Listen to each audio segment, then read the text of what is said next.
De ideias pensadas para os lares a ideias pensadas para as indústrias.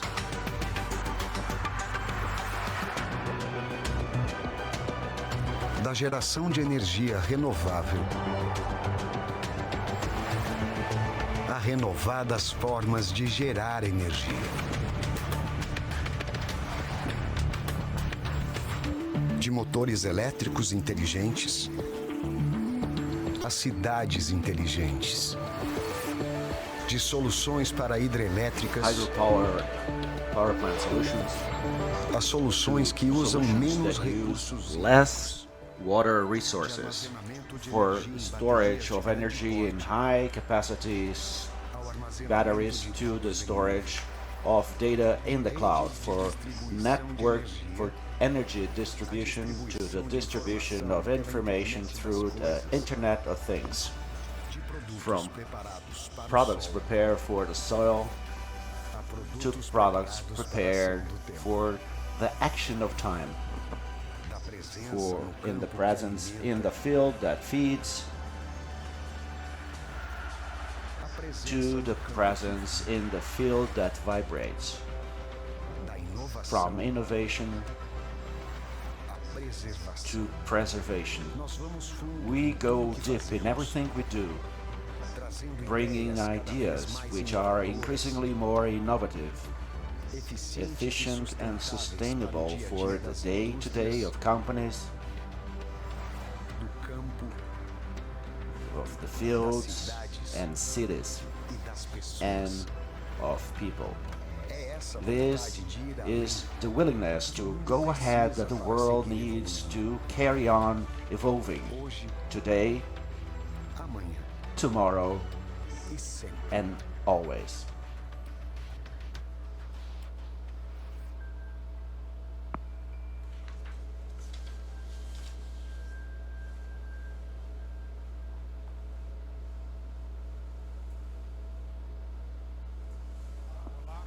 Good morning, everyone, and welcome to WEG Day 2022. For those of you who do not know me, I am André, the Financial Director of WEG, and on behalf of the company, I'd like to thank your attendance here today. Happily, we were able to carry out this event in a presential form after 2 years because of the pandemic. And I would also like to thank the presence of Silva, the President of our Board of Directors, Schmelzer Jr., our CEO, and all our executive directors that are here today. I'd also like to thank to the people that, for those of you who are not able to be here presentially today but are following us online from your offices, from your houses. This is the first time that we are transmitting, streamlining this event in an online way. The event today was thought in a way to bring to you 2 details of the most important business units, the industrial motors and also the GDD area, and the agenda today will be as follows.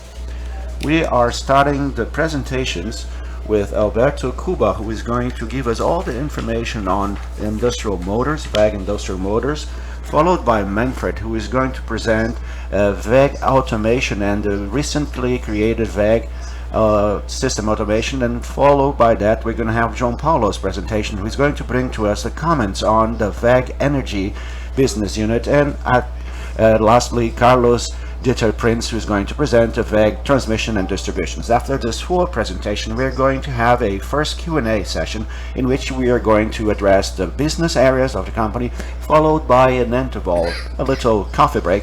And right after that, we're going to have André Rodrigues, our CFO, who is going to dwell on the financial performance. And finally, we are going to have Schmelzer Jr., our CEO, who is going to bring our perspectives for the following years to come. And after Harry and Andrea's presentation, we're going to have another Q&A session in which we're going to have the opportunity to ask your questions on the financial and strategy aspects of the company. Some important information: the presentations which are going to be made here today, they are available on our site on the investors relator, which you can access through our QR code or through the link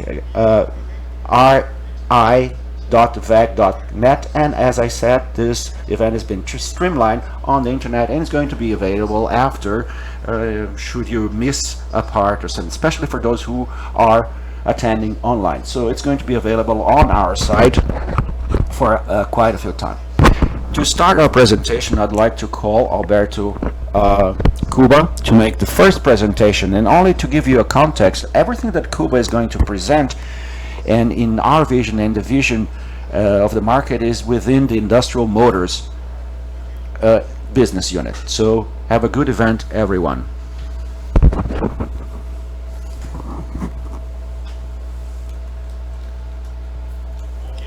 Good morning, everyone.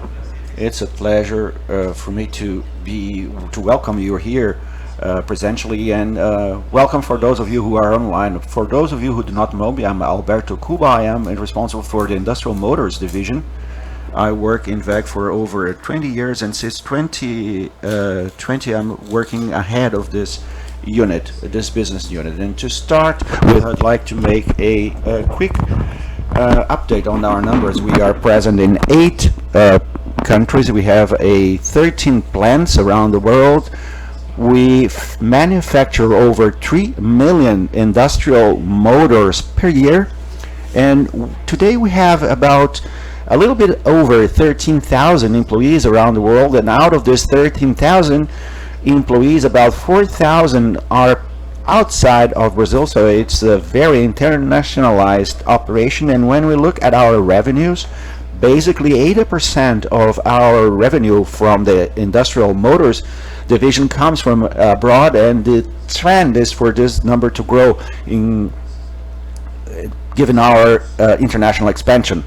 We have a great distributors line with over 3,000 distributors around the world. That gives us a lot of capillarity, especially in places where WEG does not operate, and it also gives us an advantage in places where WEG is already strong with our dealerships. And I think something important is to talk about the strategy of products. So WEG is working very strongly to have general application products, niche products, and I'd like to talk about the general purpose. This is a line that we have generated in the last 2 years, and when we started thinking about attacking more the global world, we're talking about Southeast Asia, India, and Southeast Europe. So when we launched this product, we made a benchmark which was very intensive in these markets to guarantee that we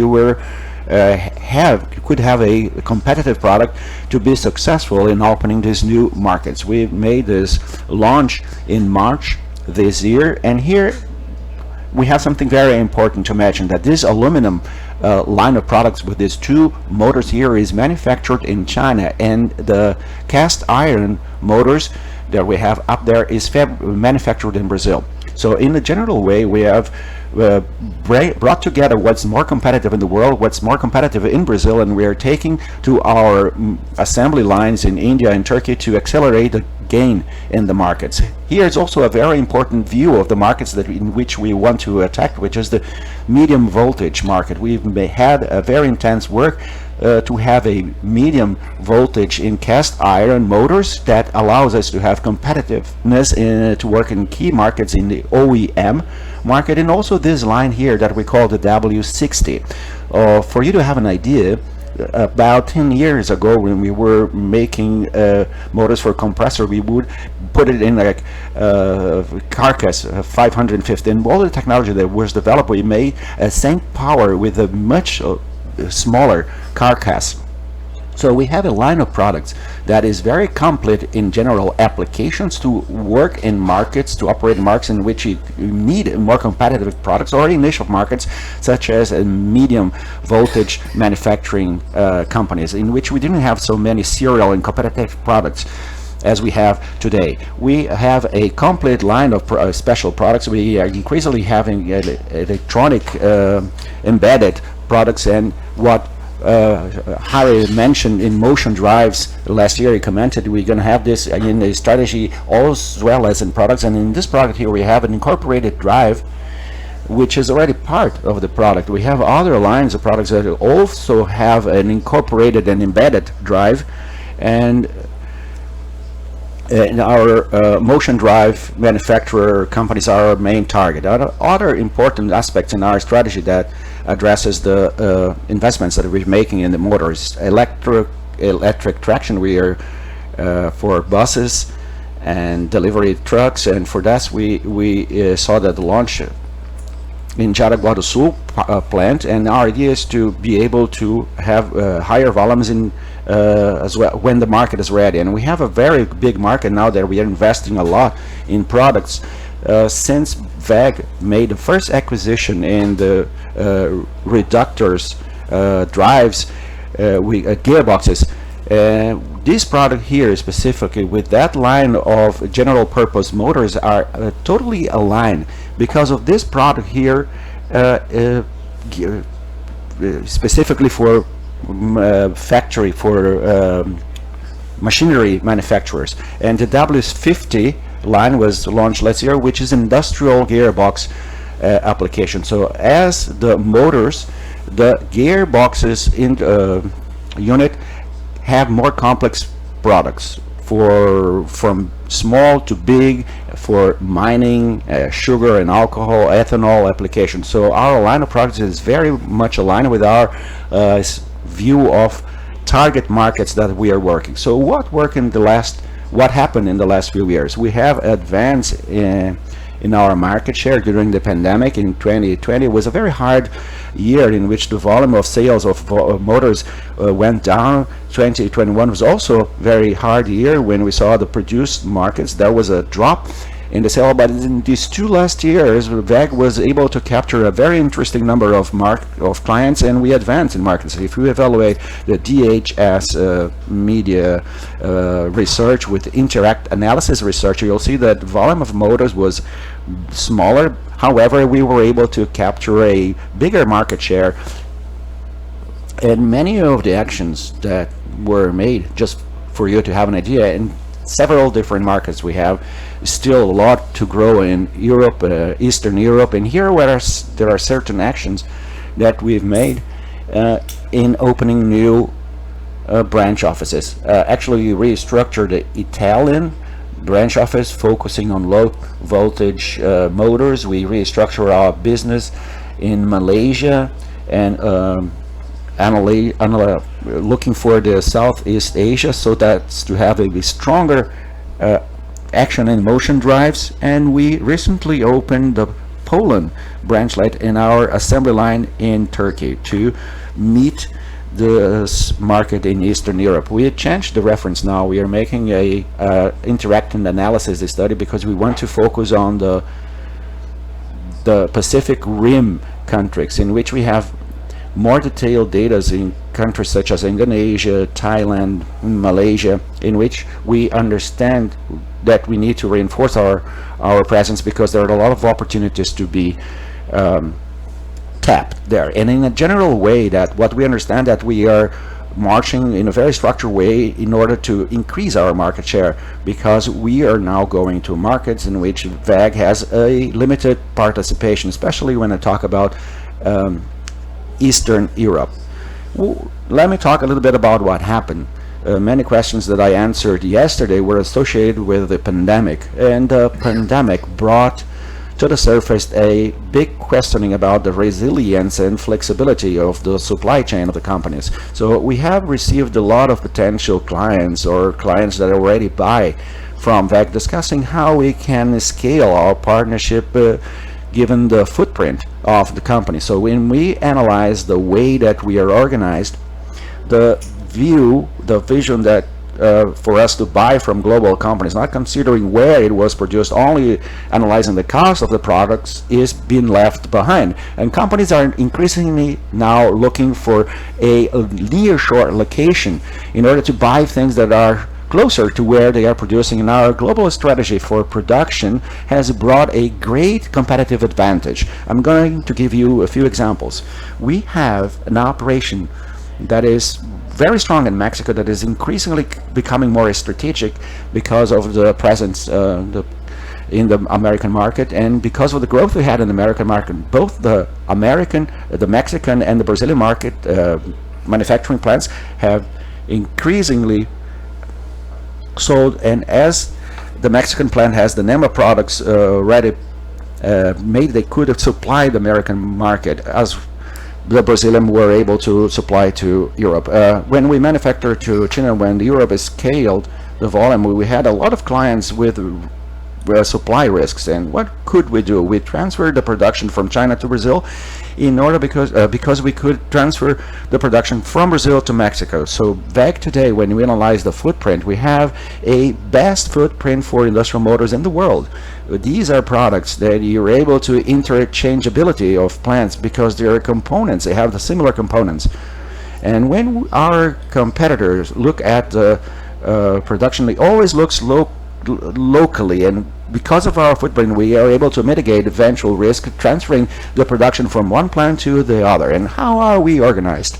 So China, the main focus is China to China and the rest of the Asian countries. We have an operation very strong in Mexico and increasingly stronger for the American market. And there is another interesting point. A few years ago, you may remember that Trump has taxed in 25% imports from China, and given all this strategy that we had from between Mexico and Brazil, WEG was not affected by that. On the contrary, we were benefited because Chinese were not competitive anymore. And our view now is to prepare both the Turkey as well as India for a future scenario that is increasingly more complex. We do not know what is going to happen in the future, but we understand that our great manufacturing plant for the future is going to be located in India. But India, we are going to inaugurate at the end of this week on Friday. We are making cast iron products, and we understand that the Indian plant is also going to be an alternative for manufacturing, especially for this region here, or for China Pacific Rim, when China does not meet the demand. Another factory is entering the circuit, is another factory in Turkey, because we understand that increasingly we are growing in this Eastern European region, and it is very important to have a local manufacturing plant to supply the whole market. Turkey, and we are talking about $500 million potential market, which is a very big market, much bigger than the Brazilian market. And we are talking about India. We're talking about a potential market of over $350 million. And we are talking about in a structure that we had in Italy for low tension. We are talking about $400 million market in which we are capturing a very little value. So we are very well prepared for footprint, in terms of footprint, to be closer to our clients with global products. A point of attention here is we have WGP, here we have GP, here we have GP. All these manufacturing and assembling plants are prepared to scale the general purpose products, and this is what we are launching, looking for new opportunities in serial products. Now we're talking about a little bit about our strategy. I think this is very interesting, that it goes back to the very origins of WEG, which is the verticalization. Verticalization represented a very important aspect in the strategy, in the difference of the results that we had in the 2020 and 2021. The verticalization, when we look at manufacturing plants in Brazil, in which we have 100% verticalization, and when we analyze a plant in Mexico, in which we have basically 100% verticalized as well, that brings us a lot of flexibility, because with all the production of verticalized components manufacturing, we're able to meet all the assembly lines around the world.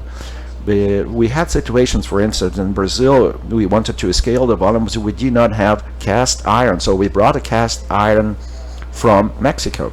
We had situations in which Portugal were not able to scale up the production because lack of production, so we were able to shift from China to Portugal. We also had a situation in which the manufacturing, the reductors, the gearboxes manufacturing plant were needing carcasses, and we brought them from China. So our model of verticalization makes that WEG has less interactions with level 2 clients, with level 2 suppliers, which are parts suppliers. So that brought us more domain of what our production. So that is a different distinguishing point. Now I'd like to talk about product strategy.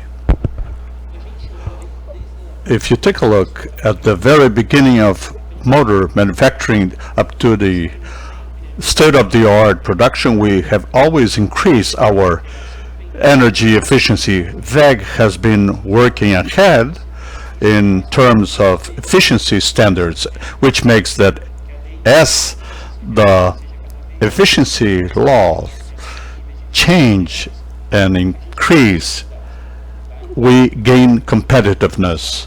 So we took a major leap when we launched this line, which was very successful, very early days in China. And how is the world today? Is E3 to EE4. This is what we're moving. These are solutions we've had for 3-4 years. What are we doing now? We have numerous products. For those who participated of yesterday's technical meeting, we're working with hybrid, where we have variation of products in function of the size of the carcass. We have just magnet or non-magnet, always trying to get higher power density. We are no longer seeking power density, but also the reduction of the amount of material used. This is aligned in terms of sustainability.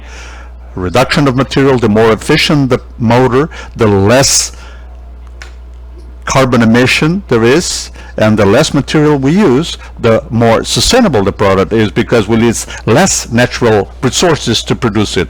Just for the sake of comparison, these are product lines that already exist. This is in this carcass 355. This product weighs more than 1,400 kilos. Today we have in the catalog, this option weighs 900 kilos, 2 carcasses less, which is we're able to produce twice as much relative to the active material we have in the 355. When we use new technology that we have already learned with e-mobility, now we are able to decrease in 4 carcasses.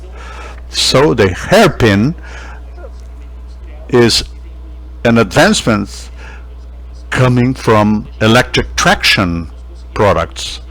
So we are able to produce 4-fold motors with the same material that we would be doing with iron die casting. And now axial flow power motors with a power equivalent to the first one, we're able to reduce 28 to 29, that is to produce 28, 29 motors with the same amount of material. This is the niche market that we are going to be using ever more in high-tech solutions, and WEG has been studying a lot this product for us to use it in the industrial segment. We want to increase the bar in that respect. Take a look at this actual picture of our sample at the laboratory compared to the traditional or conventional induction motors. You can easily see a difference from one product to the other. Obviously, this product here is a niche product because it's high priced, and our challenge now is to scale it up in production settings. Now we're going to refer to some of our plants overseas and the major investment we had. The India plant is almost ready. We are already producing some motors. We are going to inaugurate it officially now on Friday. India is a major strategic step for WEG motors. WEG Energy has already broke ground there in the medium voltage field, and we believe that the green field is the most intelligent way that we get a best ROIC. We are taking 100% verticalized plant to India. The India plant is an assembly plant? No, it's a very verticalized plant where we have all processes except stamping. Why not stamping yet? Because capex would be rather high, but we have also identified that it makes more sense to produce all the stamping in China and then produce it locally in India. India has steel prices much more competitive. China more competitive than in India.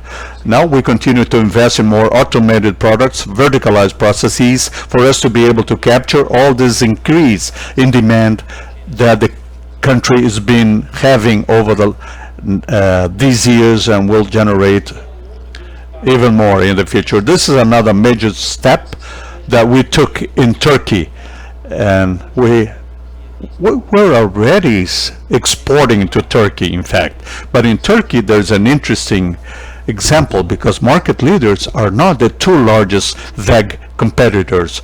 They are local manufacturers, and for us to understand what happens in that country, we have to take advantage of assembly plants because we are not able to export it because of the lead time. So this is an assembly plant, low capex facility, where we have all the facility ready. We are already assembling motors there, and now we're starting the localization process. Bearings, axles, coatings and paints, locally manufactured axles, and also aluminum die casting. We are going to learn a lot of this process. Now we are moving fast. We are opening many dealers or distributors in Turkey in GP products. Our strategy is very well designed. Once this plant grows, we are going to get ready to be a local alternative to larger motors. What's our strategy? Today in Europe, we have a plant in Portugal which manufactures special motors and supplies to OEMs, generals, for 200 plus carcasses. This plant here is going to meet OEMs' needs for 200 lower carcasses by using the Turkey operation. The Portugal operation with a larger volume is still in Brazil. In the future, if we understand that Turkey is really competitive, this is a very nice opportunity to build a plant, a fully fledged plant, and reduce the China risk, because China is being losing competitiveness year after year because it's becoming more expensive. So we will be able to share the Chinese volumes in case the European Union imposes a trade barrier to China. So we are going to be able to supply it from Turkey. I was asked, why Turkey and not Poland? The Turkish market is a $220 million market, so this operation here makes a lot of sense for us to win the Turkish share. Poland is a $90 million market, much smaller. The other extremely important investment was made in the Portuguese plant. We are transferring our operations to Portugal. Those of you who had the opportunity to visit it, the low voltage one is a huge plant, and we are building thousands of square meters now in this plant in Portugal. This side here has HVS, which is WEG Energy Services. This is a new strategy. This is where we're going to repair motors sold in Europe. This is a major step for us to consolidate medium voltage motors. This plant here will take explosion proof motors being produced there. Our major competitor was German and is having issues as far as cost and competitiveness, and shut down its operation in Germany. So we're trying to start this new phase by beefing up our competitiveness and investment there. Capex, considerable capex. This plant will be ready by February next year, and we're going to start transferring stuff there. This is the very last slide that we have. Extremely important and strategic investment in Brazil. For many years, we took a very interesting step by beefing up our capacity overseas, which allowed us to diversify the location plants, being nearer the markets. With the strategic step we took with more assembly plants, we will be able to supply components as well. The Brazil plant is going to have considerable investment in the next 3 years to produce components and expand in better motors. In this pandemic period, WEG developed more value-added products, 200 plus 400 carcasses. A lot of projects are going on, and our capabilities and capacities are being exhausted. So our strategy is to build a new plant called plant number 8, where we're going to be ready to meet the e-mobility market as it grows. We're going to have this plant nearby, and we will be ready to meet the demands for 225, 250, 280 carcass motors, reorganizing our production footprint in our manufacturing plants. This is the vision. Considerable investment. Since we are using many facilities, existing facilities, this is an enabler for us, and costs are diluted here. So our risk and ROIC is much higher. This is it.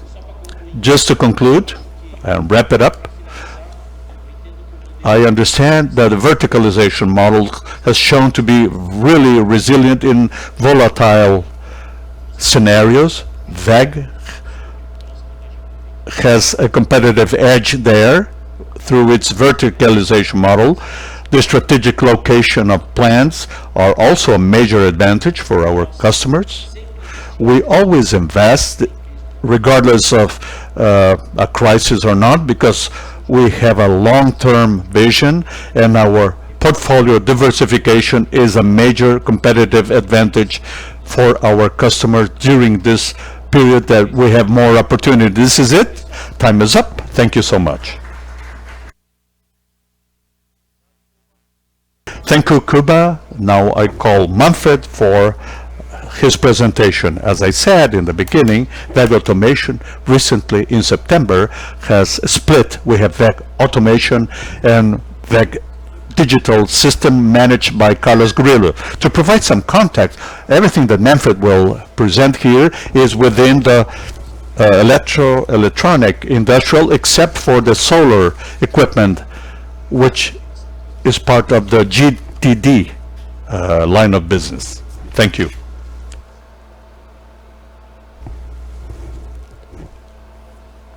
Okay, let's start the automation presentation here. These are some highlights. The automation business today has more than 6,000 employees worldwide, 15 plants in 9 countries. The largest manufacturers and market leaders and voltage inverters and protection equipment in Brazil, and leader also in major product lines, more than 100 patents holders. We export to more than 55 countries, more than 560 technicians worldwide, more than 2,600 dealerships and distribution operations worldwide, more than 400 integrators for distributed generation in Brazil, and we are the largest manufacturers of panels and e-houses in Brazil.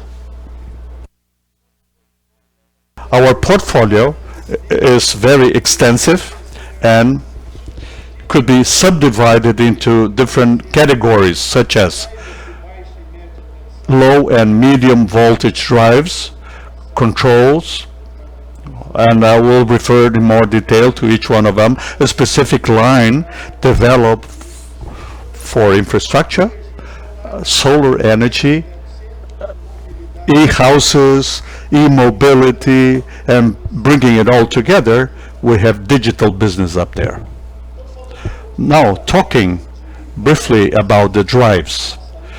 Our line is comprised by frequency inverters, both low and medium voltage, soft starter. These are the two product lines we operate in different geographies in Brazil, complementing these product lines, logic programmable controllers, PLCs, servo drives, UPSs, and others. Control lines is very extensive. It could be subdivided into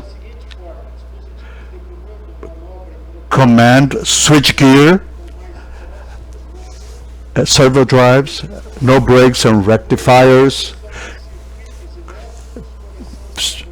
electric circuit protection, devoted to machine safety, complemented by devices for electric connections. In addition to our operations in jointly to the industry, which is our most important market, we developed a line for infrastructure, starting with cubicles for medium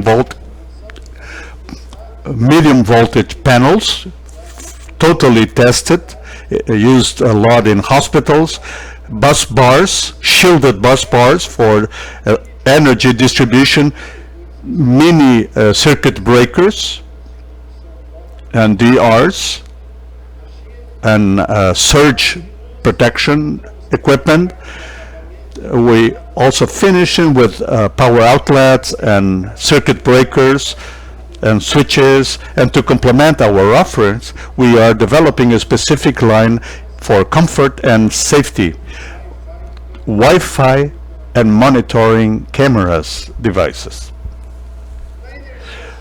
As far as solar energy is concerned, we are operating in distributed and centralized generation.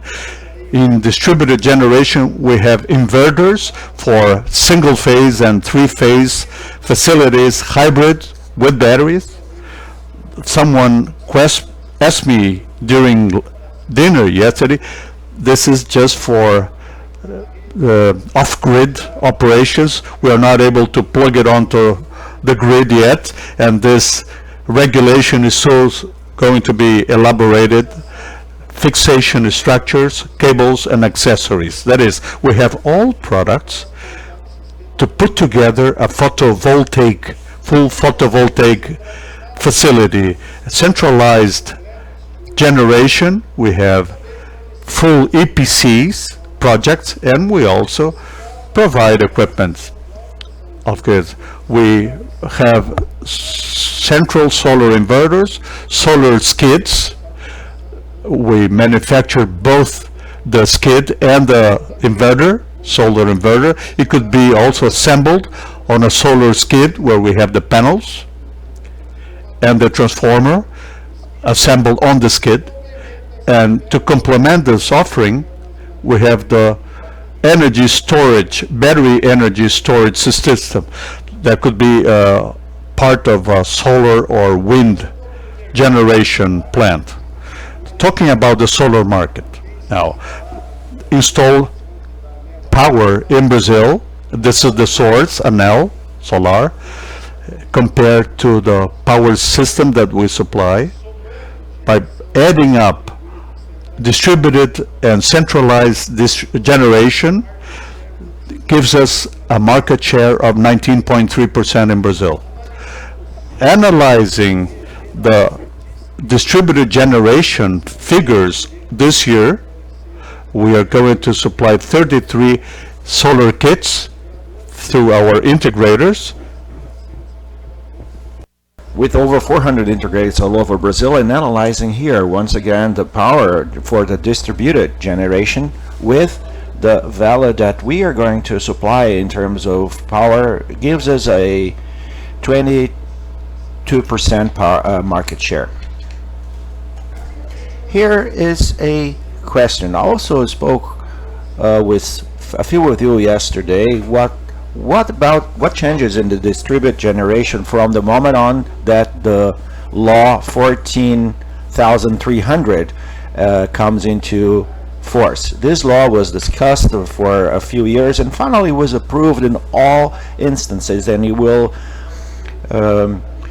be effective in January 2023. So what changes in the actual rule from the moment that this law comes into force is that there will be a taxation fee from the wire B distribution. Really remembering the fee on the energy distribution is composed by several parts. One part is the wire B distribution of low voltage, and this part represents 28% of the total cost of the distributed energy. So from next year onwards, this share is going to be taxed. And trying to simplify, today every unit of energy that you generate in the system and puts into the grid, you have as a credit the same energy, the same quantity of energy. The relation is 1-to-1. From the moment that this law comes into effect, for instance, for a system of about 500 kilowatts, you're going to have a fee of 100%, a tax of 100% of wire B. That is, for every unit that you input in the grid, your compensation is going to be 0.72% units of energy. That's 1.21% less. That's for the systems about 500 kilowatts. For systems which are under 500 kilowatts, there is going to be a transition rule. So the first year is going to be 50% from this 28, second year 30% of the 28, and so successfully up to 100% in 2029. When you're gonna finally have the compensation of 0.72% for every energy you input. So it's worth mentioning that projects that already exist or whose access required is filed by the 7th of January of 2023 is maintained at conditions of compensations at the actual up to December 2045. And then I was also asked about what I think about the market is going to go down. First, next year, basically, we are not going to feel the effect of this impact because all the projects that have already access request filed, they have at least 1 year deadline to be built. So these projects are going to be built next year, generating a very considerable revenue. And from 2024 onwards, I would say that perhaps the impact that we're going to feel is that the solar area comes back to normality, because we lived in this year, what we lived this year was an acceleration, a very accentuated growth in access requests from distributed generators up to 5 mega because of this change that is going to take effect from next year's onward. So I think that the first impact is that we go back to normality, and in which we're going to have a growth that is not so accentuated as we had in this request of access for the distributed generation. Now here I have a few simulations, and that changes according to the region where you are, according to the solar irradiation or the power utility. But running a few simulations of the impact that is going to generate in a residential unit, for instance, in which the payback of this discounted payback is 4.8 years, in 2023 with the new rule is going to be 4.9, and so successfully up to 2029, in which you would reach 5.9 years for the payback. In a commercial system, it would go from 3.8 to 4.7, and a remote power plant is which you would feel the highest impact from 23 onward. Again, here it depends a lot on, for instance, on the evolution of the photovoltaic module. Nowadays the photovoltaic models are with a lowering price. It also depends on the tariff on energy, whether it is going to go up or down. It depends on the exchange rate, so it depends on a series of variables in order to actually see how this is going to evolve. Another important information is for the centralized generation from 2023 onwards. It's the entry barrier is going to be lowered to 500 kilowatts, so that companies may acquire energy from the free market. So that opens up a very interesting and big market for the centralized generation power plants. Today the barrier is 1 megawatt and is going to be halved. So more companies will be able from January 2023 onwards acquire energy directly from the free market. The other line of products, motor control center. So we manufacture a very big portfolio of products for industrial plants. We do all the stamping, all internal components. Most majority is also made by ourselves. So motor control center for lower voltage with medium voltage cubicles, e-houses and load centers. Speaking a little bit about electric powertrains or electric mobility, we have two variations to focus of attention. First is the electric powertrain. Here we manufacture motors and inverters. And to complement the offer, we also became assemblers of batteries. We acquired the cells, and from the cells we assembled the modules, and from there we assembled the whole part, aggregating, adding the refrigeration system, which was developed by ourselves, fire extinguishing systems, and ending up with the housing. And we already supply various battery packs for buses. This is a picture of a electric bus, if I recall well, from the Espírito Santo state, which is running on our battery pack, motor and inverters, also supplied by ourselves. And as a complement, we also assemble auxiliary electric controls for buses and trucks.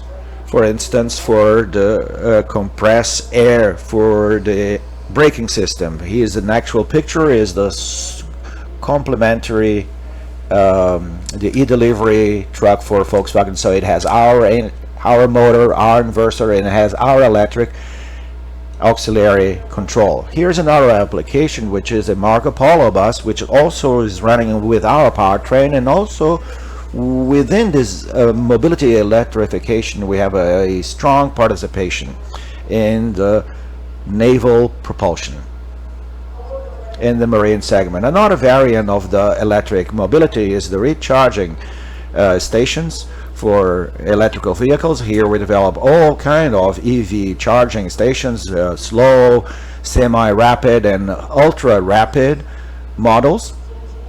We are the sole manufacturer that makes everything in Brazil. There are other startups that are basically working on the slow charging stations, but everything else is imported in Brazil.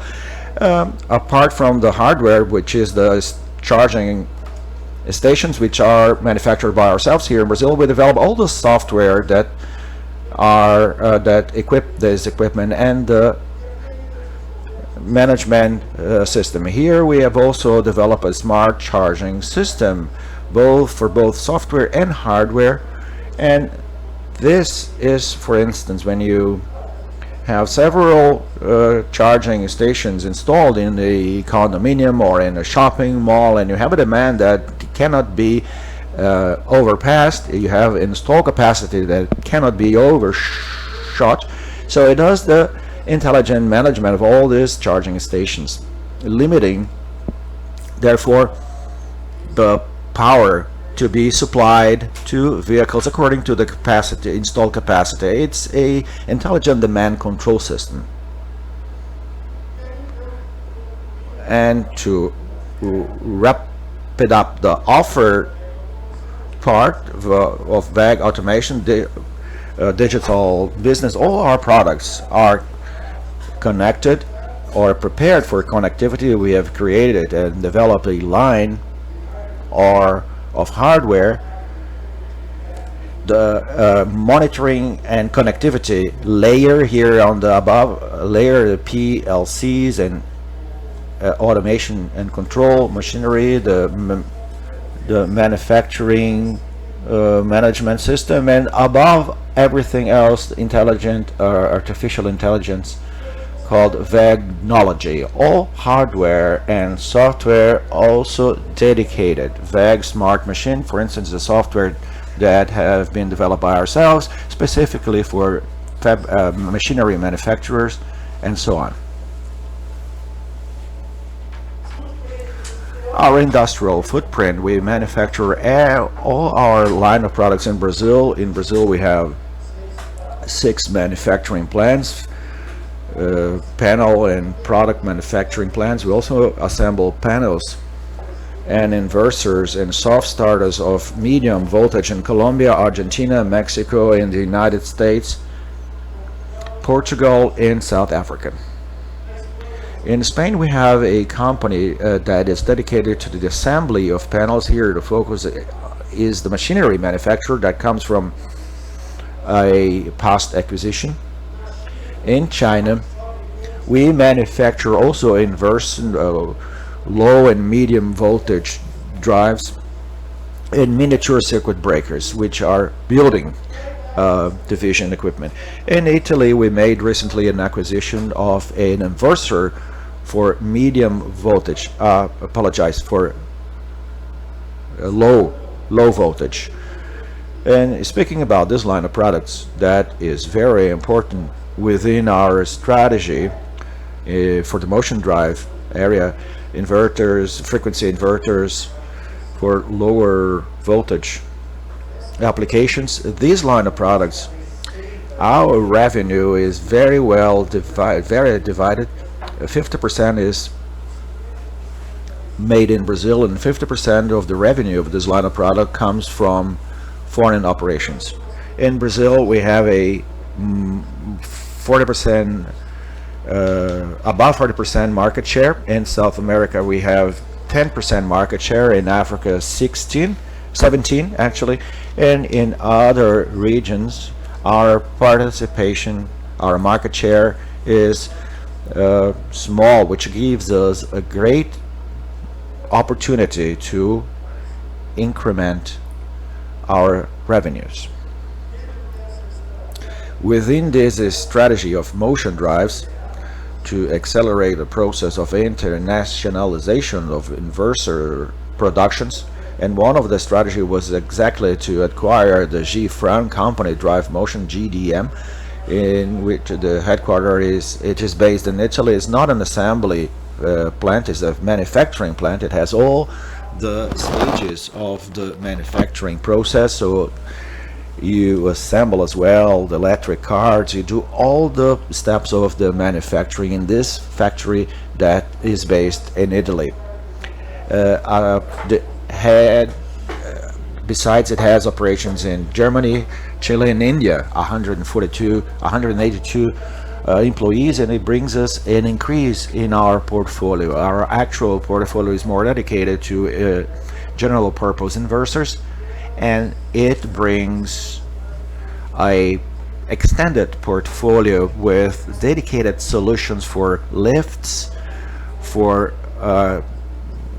conveyor belts, plastic industry, metallurgy, among other applications. Here is worth mentioning that we have made investments, strong investments, very heavy investments. In the last year we invested with over 100 million reais.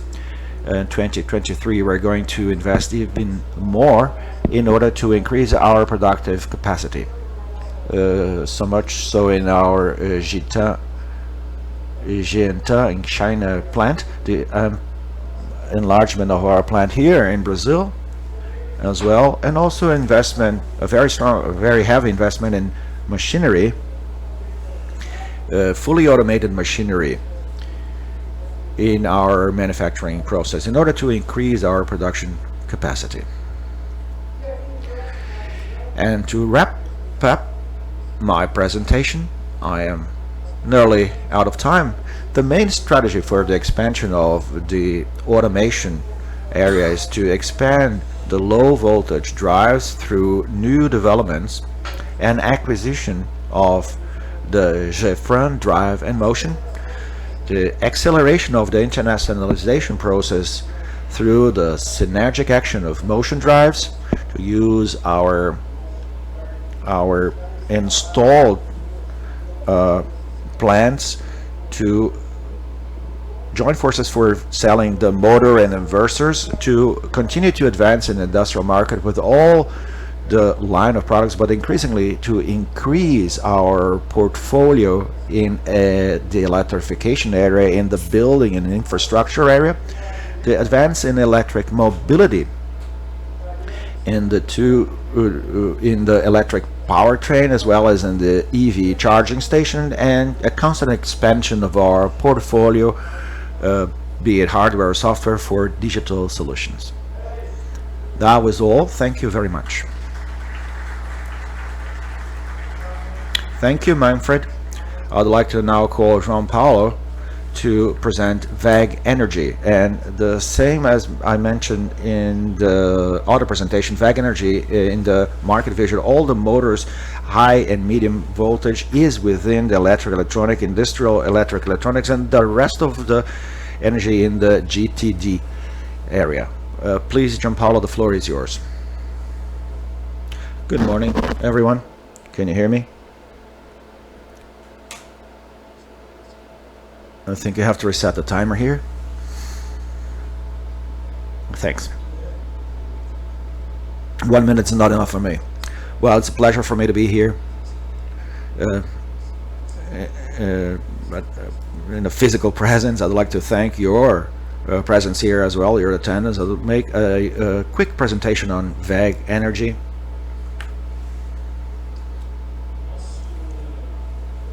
Our product portfolio and some generic numbers. I'm not going to dwell on all of them, but perhaps the strongest point here is that WEG Energy makes medium voltage motors on the carcasses of 400 and above, which is a bigger machine, and we go up to the 2000 carcass with 145 megawatts motors, which is the biggest that we have already produced.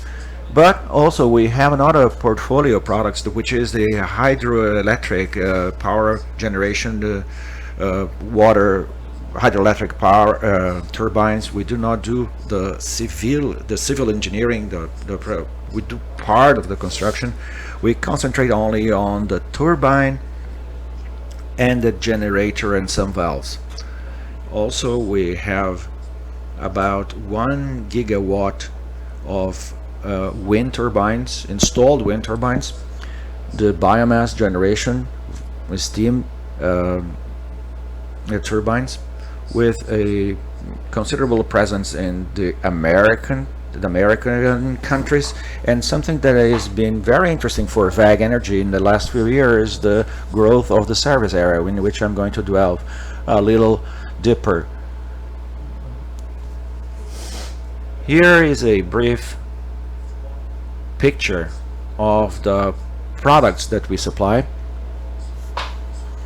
As I mentioned, the hydropower generators, with something very important for us in India. We do not make the turbine, the hydraulic turbines. We do not participate in this market, but is the main participator of hydro generators for the Indian market. The line of turbines, the 3 models, Pelton, Francis, and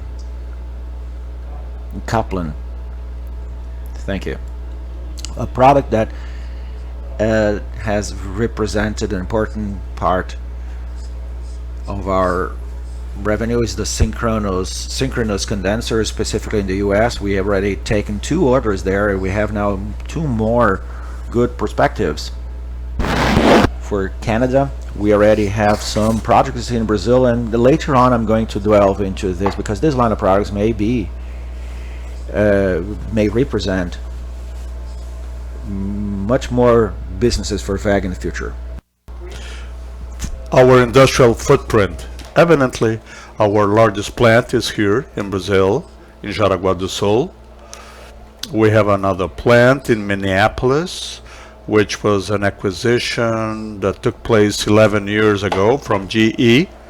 We have a small area in Portugal, but good possibility for growth.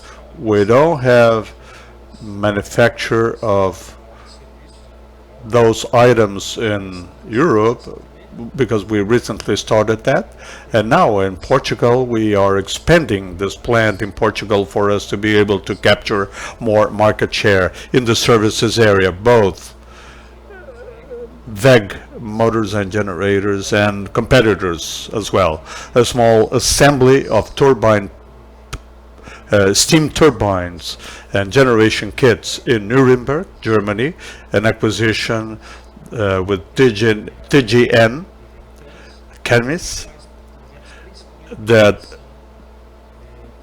designs urban solid waste facilities for England, Turkey, and also for generation from industrial waste biomass.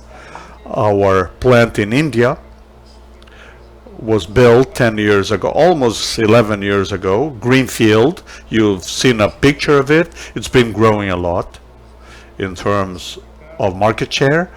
It's a full plant. We have to do a lot of maintenance there, and our opportunity for growth.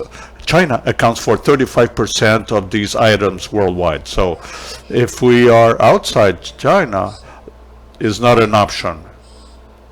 Being outside China is not an option. We've been growing a lot, but there's a rather small market share yet, and our objective is to grow there. Medium voltage motors.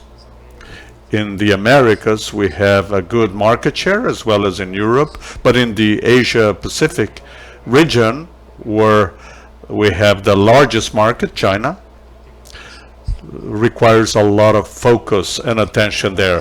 For larger motors, Carkers 550 and upwards, our market share is 10%, because our more specific motors, they're not sold to OEMs, so the specs are more demanding. So probably this is one of the slides I'm going to dwell a little bit more. The blue bar are the product lines that we are offering up to August this year, 2 or 3 months ago. These are our European competitors, and this is our new line in terms of power per carcass. So, for example, this carcass over here, our offer was not competitive. But thanks to this new product line that we launched in August, it practically doubles of power density, which will allow us to achieve much better margins or more market share, or a combination of both. We have already launched Carcass 450, 500 and 560. It's ready for sale. By March next year, we will release 610, and then next year we're going to work with larger carcasses. This is crucial for us to be able to enhance our competitiveness and increase market share in numerous markets. In the case of medium voltage motors, medium and high voltage motors, where do we apply these markets? Some of the most traditional markets, such as in mining, oil and gas, but we've seen a lot of growth. And here we talk about motors and generations. A motor and a large-scale motor and generations are practically the same in terms of technology. There are some specific things, of course, but this is a market that's been growing a lot. We've been designing lots of projects with Ormac, Israel, also projects, many projects with them, and new opportunities are coming up. This is a very strong market for us, for offshore oil and gas, Europe, US. Carbon capture is a project we have in Sweden, a concrete plant that captures CO2 and mixes it up on the concrete for us to do carbon sequestration forever. Capturing carbon, there is technology for that, but sequestration is something different. It's for good. It's just like catching a fly. If you open your hand, it will fly again. You have to kill the fly somehow. Another project in South Korea for export of green hydrogen to Europe. We are supplying all the motors there, compression motors there. Notably, in China, we enhance our product lines being offered there, still limited to Carcass 900. We don't have the whole line there in terms of size. We are starting to dedicate this plant for medium and high voltage motors to enhance our productivity and offer and to win market share in China.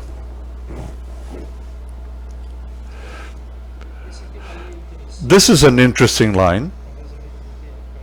Maybe we haven't paid much attention to it, but it's becoming ever more important. But it's kind of an old line, a 20-year-old line, which in WEG made us wonder, are we going to acquire a company in Europe especially? But in our assessment, this is a market that is going to face a lot of competition from battery storage segment. So we are going to, through this line, going to face a strong competition, especially for those applications that are not critical. For instance, grocery store is not critical, hotel is not critical, but hospitals, telecommunications, major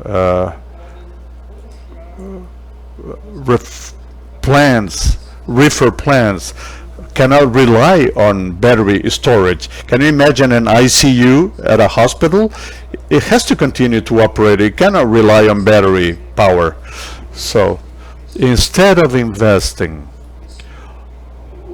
through inorganic growth by acquisition, for instance, in a market that tends not to grow so much, since we have a small share worldwide, we're going to create a new, more compact line with smaller alternator powers without carcass. This is going to be an altogether new line, extremely competitive, without acquiring external companies, and two came up over the last month. We want to grow organically instead. This is our plan for this line. And there's a lot of market share out there. Steam power generation. These are complete solutions that provide not only the turbine, but also the reducer, the generator, or the gearbox, and so on and so forth. This acquisition took place in 2018 in Sertãozinho, which has a branch office in Germany, as I told you. These are the applications. I won't dwell on it, but this is a business that has grown considerably, especially the services side. This machine need constant maintenance, extremely specialized maintenance. Therefore, we have been generating a lot of revenue with excellent bottom lines, and we want to take this type of services that are extremely successful already in the US, that also provide repair services, maintenance service of steam turbines jointly with the gearbox generator. We have already struck interesting deals there.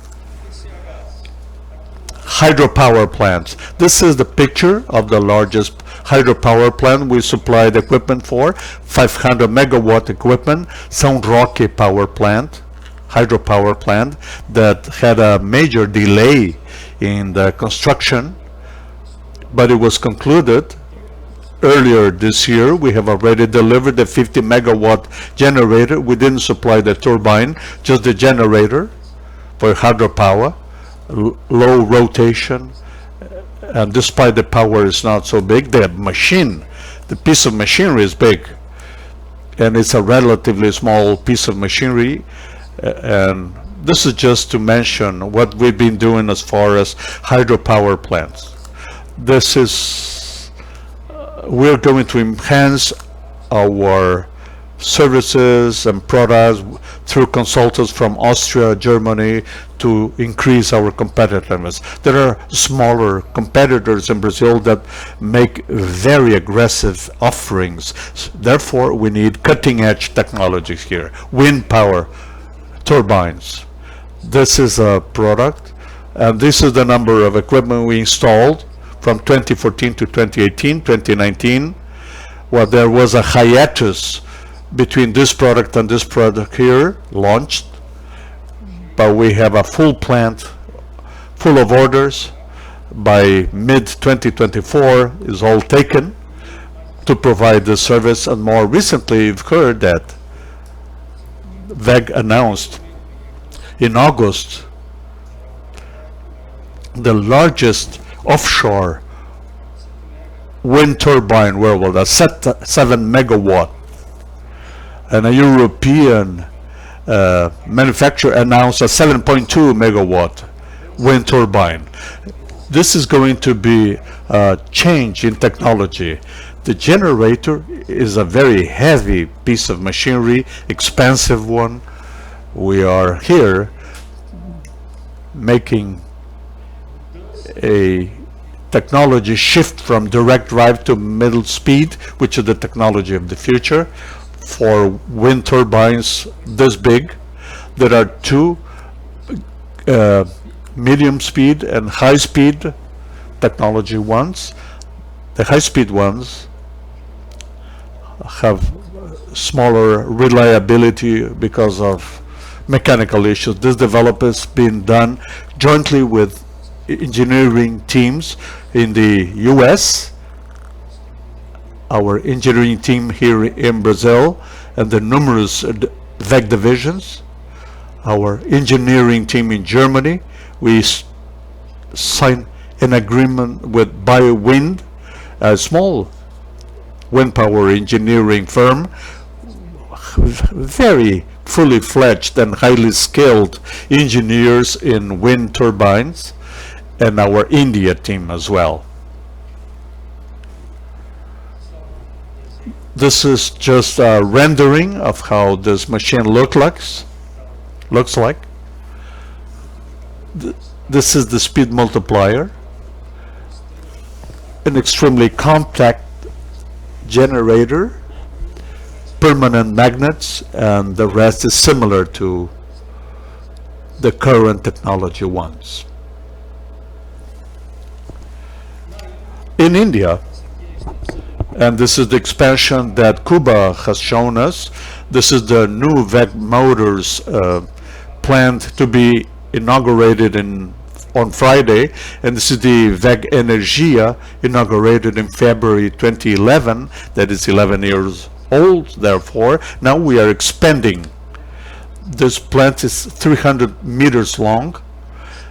This is going to be the boilers for the new wind turbines. The 4.2 that we are launching in India, in fact, there's a prototype running there, an operation under test. 2 weeks ago we started with that. This is the boilers part, and this is the assembly part of the generators. We are not going to launch a 7 generator in India. This is the largest wind turbine ever installed in India. This is an $18 million investment worth. This is a new business that WEG helped develop, which is energy storage, gravitational energy storage. These are train tracks, 330 tons each. At dawn, we take energy upwards, uphill, and during peak hours, we bring them down again. This is the discharge area. This is the charging area. And each one of these carts or lines are 5 megawatts each.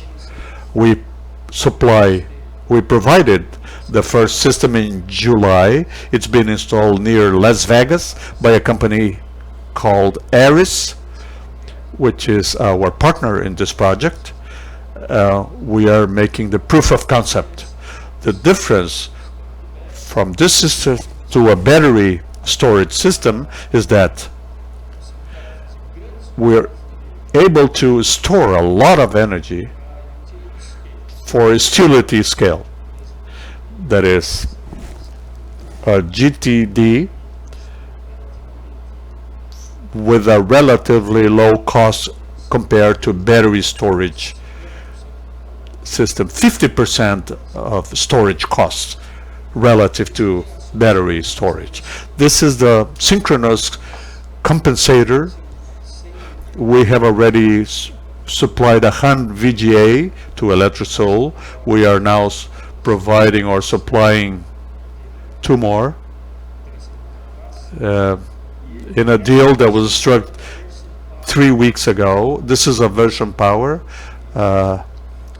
solution, a utility from Maine, and we are providing the whole EPC, the accelerator within the compensator, which is nothing but a hugely 50 megawatts power machine. We accelerate with a small motor, and it starts its nameplate rotation, and it supplies transient energy to the grid. Why both the battery storage and the gravitational storage system are important? Because until then, energy was considered firm. That is, we had a major hydroelectric power plant, a 500 megawatt turbine constantly operating with high inertia, or a gas turbine, or a steam turbine, carbon fired turbine, and energy supply was steady. But as we add wind power and solar power, we inject a lot of instability to the grid because of the harmonics and the fast supply of power. And as the grid becomes ever more reliant or dependent upon the transient energy sources, we have to find ways to stabilize frequency and voltage. This guy here is extremely important for small microseconds of power supplied. And this is a graph that depicts what I mean here. What's the difference between each one of these systems? BES, or battery energy storage, is charged early in the morning, 1, 2, 3 megawatt for the grid.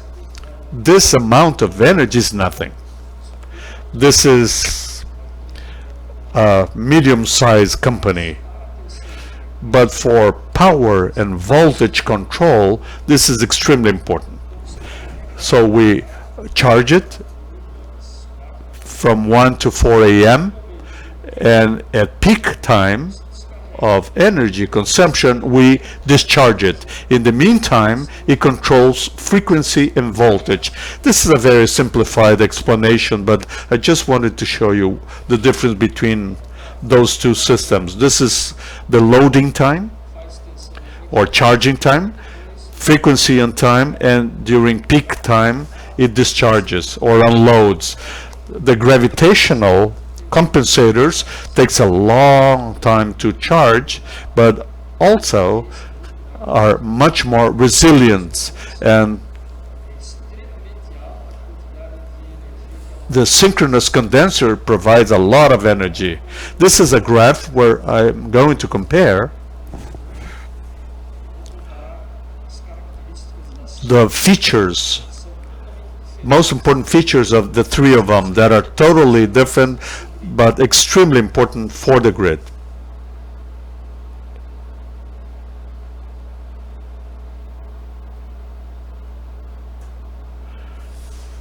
Charging time, discharging time.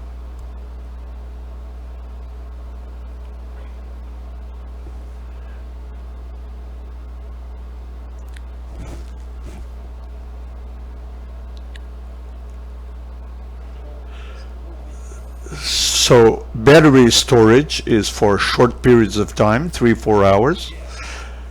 GES are for long periods of time.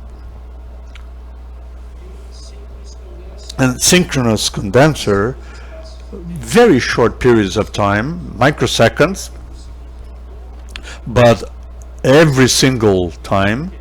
Why?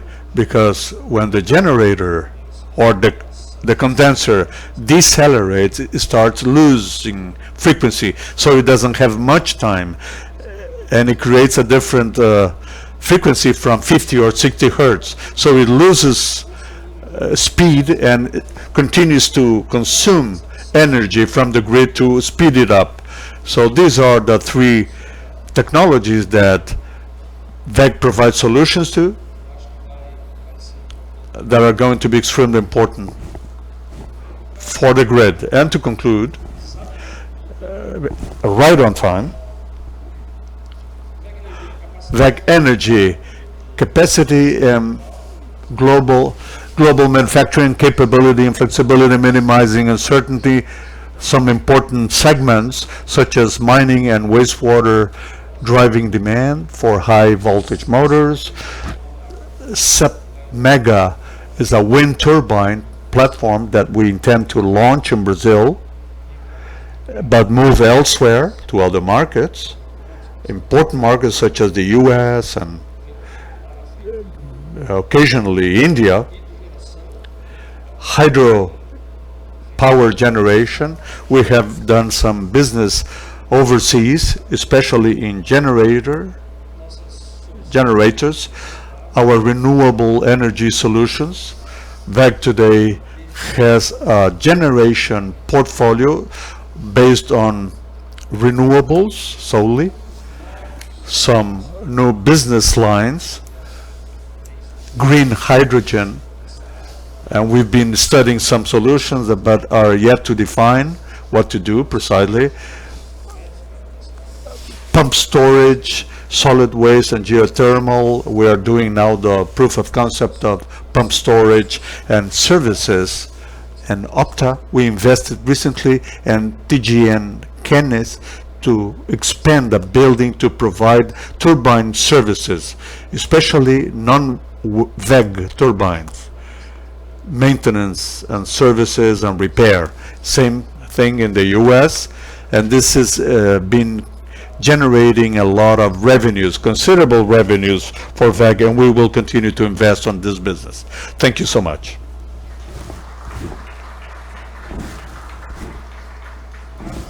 Thank you, João Paulo. Now, transmission distributor Carlos Ditz.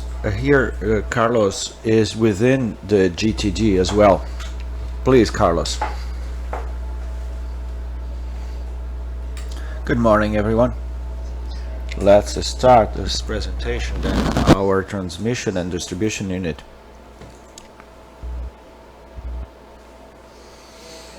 I'd like to start my presentation supplying you with an overview of our business unit for the generation and transmission in a world concept. We have 13 plants, 5 of them located in Brazil and 8 abroad. Today we are the largest transformer manufacturer in Latin America. We are a manufacturer that produces about 75 MVA a year, and for you to have an idea, that is to produce transformers for about 6 times the Itaipu power plant every year. We are certified in terms of with the main utilities in the Americas, and I can tell you that we have advanced a lot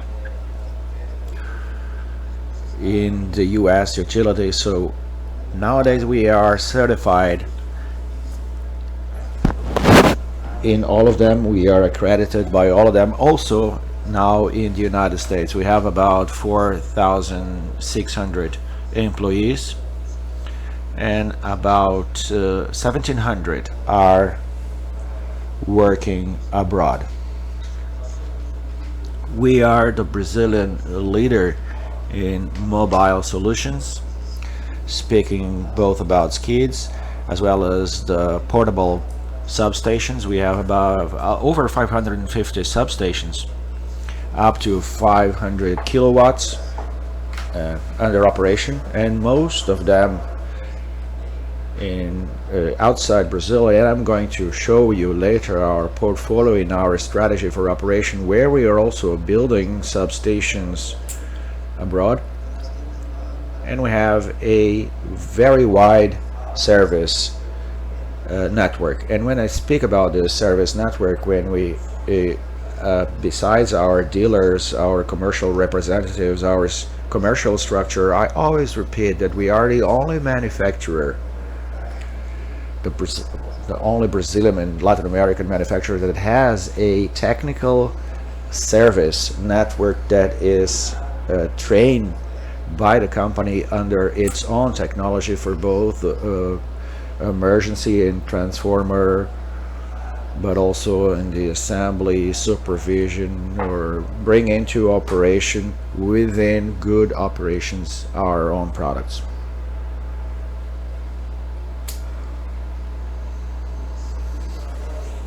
Now I'd like to present a little bit about our strategy and our line of products. Again, WEG has a complete transformer line, from very small one, from the pole transformers for distribution, going through all the industrial applications, the compact ones. It's a line of products that serves the industry in a general way. We have the dry type transformer. This is a technology today we're going to see that we are not only present in Brazil, but it's a technology that is growing with its participation in the market. And for you to have an idea, WEG is the leader in this segment in Brazil, is also a leader in Colombia, has a very important participation in the Mexican market, and without doubts this is a technology that is very environmentally friendly, has a very low cost of maintenance, but also has a very strong environmental appeal. And for you to have an idea, in Brazil about 50% of the transformer industrial performance and special purpose applications are dry type transformers, and WEG doubtless is a leader in this market. We also have the submersible underground and submersible transformers, a very important line of products for the big cities, because we want to see a clean environment without all the wires going around in the skies, and WEG is very strong in this segment. And we also have the pedestal transformer line. This is a line of products that is used in residential condominiums, in urban centers, in public squares. Is an equipment that is normally supplied with vegetable plant oil, which is also very environmentally friendly. We also have two very important applications, and when John shown the application and the influence of renewables in the grid, he always say transformer for solar application and wind application is more or less like having a car, an automated car, which requires every minute for you to start and brake. If it is not very well designed, it's not going to work well. So this is a technology that we have recently improved. We brought from the US, from our acquisition from USA, WEG Transformers USA. It's a distinguished product, very reliable, and I would say unheard of in terms of the Brazilian market. A great part of the manufacturers of this kind of equipment that has their mean power higher are not making with the technology and the required reliability. And to complement our line of products, we have the medium voltage transformers up to 145 kilowatts.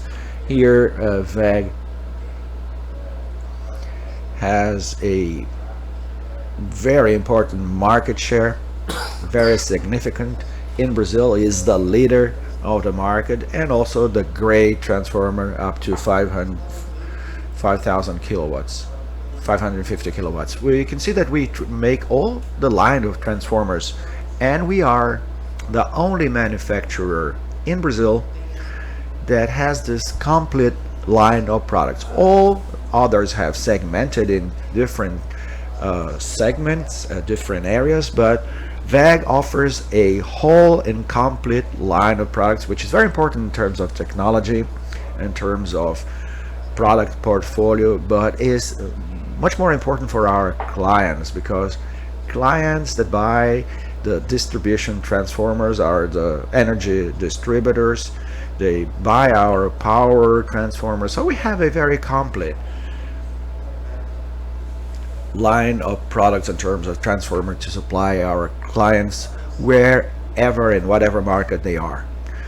And now addressing some more specific purpose equipments, we have the derivation reactors. These are products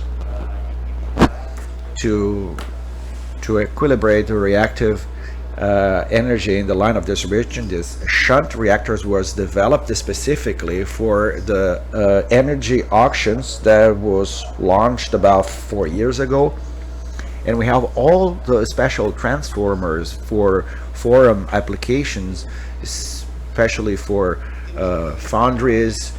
We have the disconnectors, steel mills. We have the complete line for the renovation and repowering of great capacity transformers, and this is growing in our portfolio. Everyone knows the shelf life of the equipment in Brazil, so it's a line of product that we dedicate a lot of attention. And afterwards we have all the solutions in turnkey solution regimen. We offer conventional substation, mobile substation. WEG is also a leader in this market, and our protection systems and substation control systems.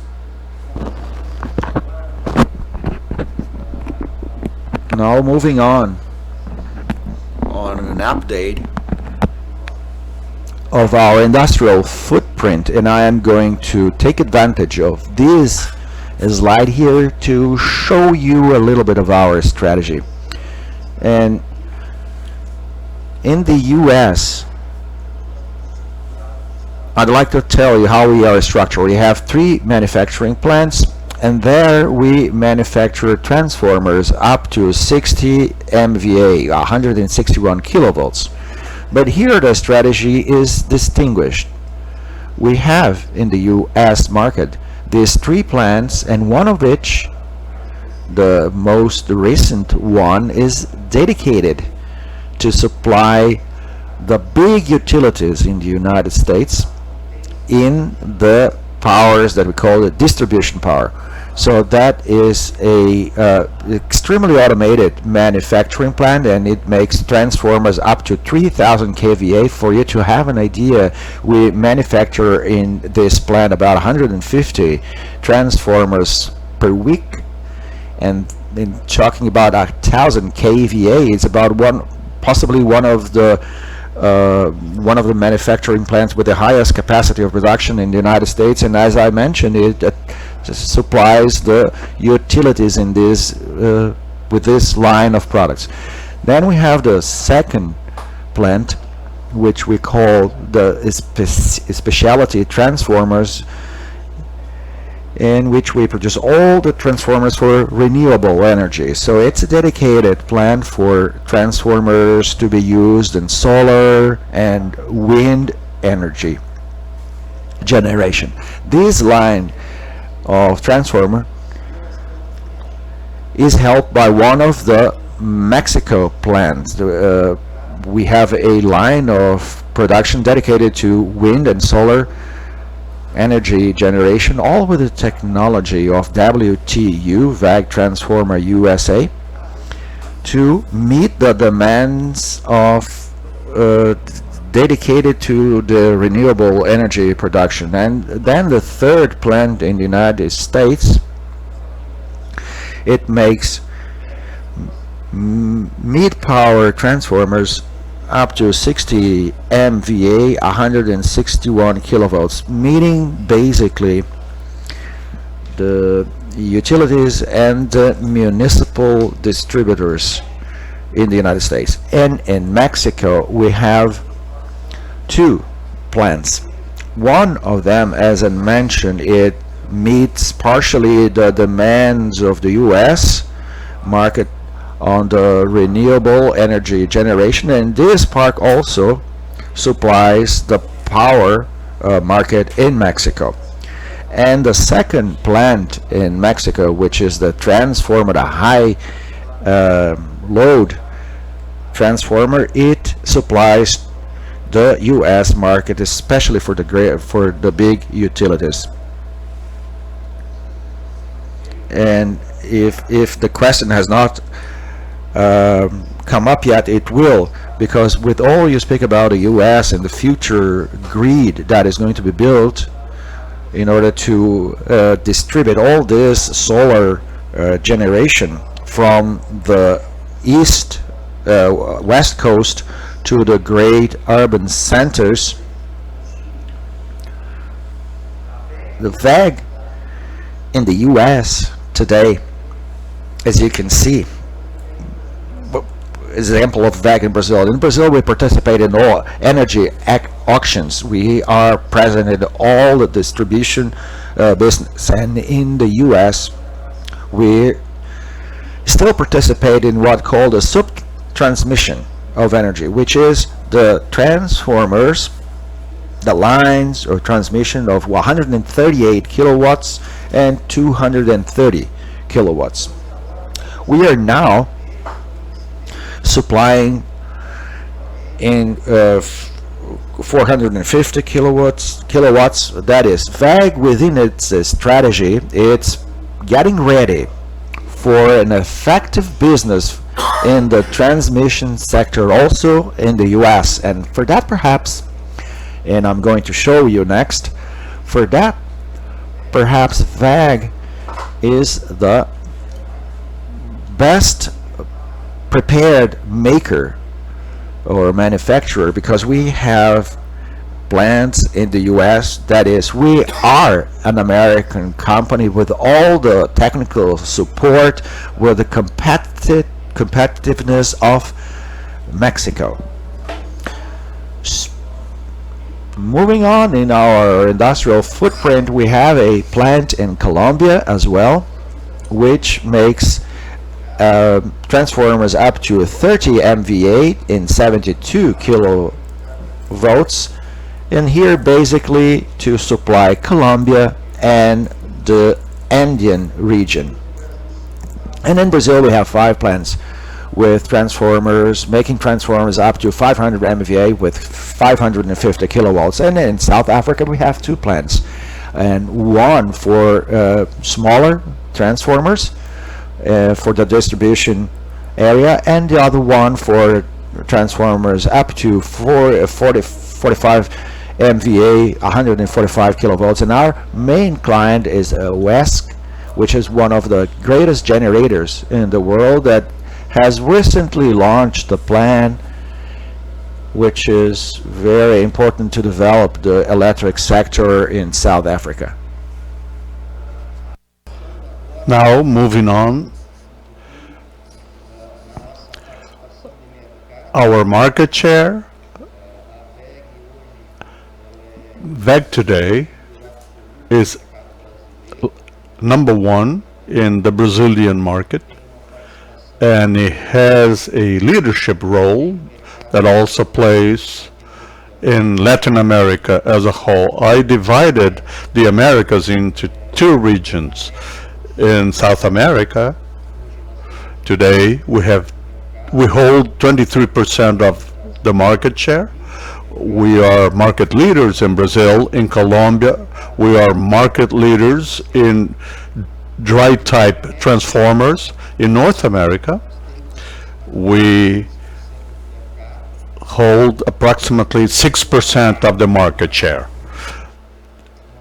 I'd like to underscore something here, and I wrote it in the upper side of the market. When we assess the market, we're considering all the manufacturing plant and sites for transformers, not always where WEG plays an active role. When we talk about 23%, 6%, we refer to all the transformer manufactured in a given market. So we have a huge opportunity there in North America for growth, where we already have an expressive market share in renewables. As I told you, for us, the time has come for energy transmission, power transmission, for 345, 440,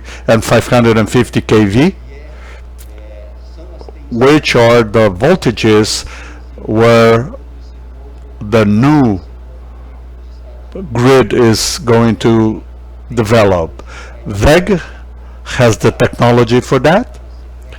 Up next, I'm going to show you the investment we've been making in that area. So this is the time for us to do that. In Mexico, up to 145 kV, we're leaders. We have an expressive share also in that market, as I said. I'd like to show you now some investment we've been making in Blumenau, here in Santa Catarina State. We are about to finish a transformer production line fully dedicated to renewables. They grew their medium power a lot, so we have this dedicated line. We're investing heavily on the verticalization method within Brazil, with boilers expansion, with the radiators plant. In Betim, Minas Gerais state, we are investing heavily as well. We are doubling the assembly line capacity in our laboratory for high voltage applications. We are also implementing our e-mobile solutions. We're going to have both in Blumenau and Betim to provide more competitive services in southeastern and northern Brazil. We're also in Betim overhauling transformers. Blumenau strategically takes care of southern Brazil, and Betim takes care of overhauling and repowering of southeastern and mid-center Brazil. Itajaí, which is a port nearby, we are doubling the capacity for dry type transformer, investing heavily on dry type transformers in Brazil. Overseas, well, in the US, to start with, as I told you, we've just finished the distribution transformer line there with the third plant, and now we are doing capacity building for people in our renewables energy transformer line there. The US plant is getting the last investment, is going to be ready for the US market by March, April 2023. And Mexico, I detail here in this picture. Our planning is quite aggressive. This is our manufacturing site for 550 kV transformers. We are expanding the side, and we are building a new boiler facility here and a silicon cutting part there. We're going to expand this manufacturing site with two major goals. Number one, to manufacture transmission transformer, 550 kV transformers, and secondly, to feed the manufacturing sites with radiators, transformer cores, and tanks to make them ever more competitive. That's why I told you that we have a very privileged situation there to provide products and services in the US market, thanks to the synergy we are building between Mexico and the US. Here, also very briefly, I'm going to show you Balto, which is an acquisition we made early 2022. It manufactures current and power transformers up to 550 kV. Balto is a brand that is owned by WEG. It's known worldwide, and our strategy is clear. We are making considerable investment on this plan to internationalize Balto and WEG in power transformer or instrument transformer, if you will. Very briefly, this is the development of new products. We're working on all digital production lines in asset management for industrial transformers, monitoring of transformers, large size transformers, and also working on light pole transformers for monitoring and reduction of non-technical energy losses. We develop another dry type transformer that is boosted by WEG automation, and we piggybacked on the solar solutions with this dry type transformer that is vacuum impregnated. These are the Balto measuring instruments of Balto, and with that we conclude this cycle in the transformer lines. with complete solutions. To conclude, then,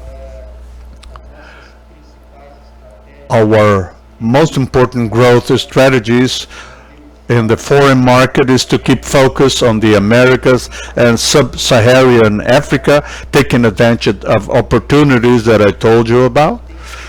Intensify synergy between North American plants, focusing on verticalization as a strategy and to become ever more competitive, to expand our share both in the renewable energy markets and power transmission market. In the domestic market, we continue to develop our portfolio of products, a diversified product, to pay attention to the auctions of renewables, paying attention on the renewables energy market, and increase our market share there, and to consolidate the Betim plan to expand our footprint in the power transformer market, reactors, shunt reactors,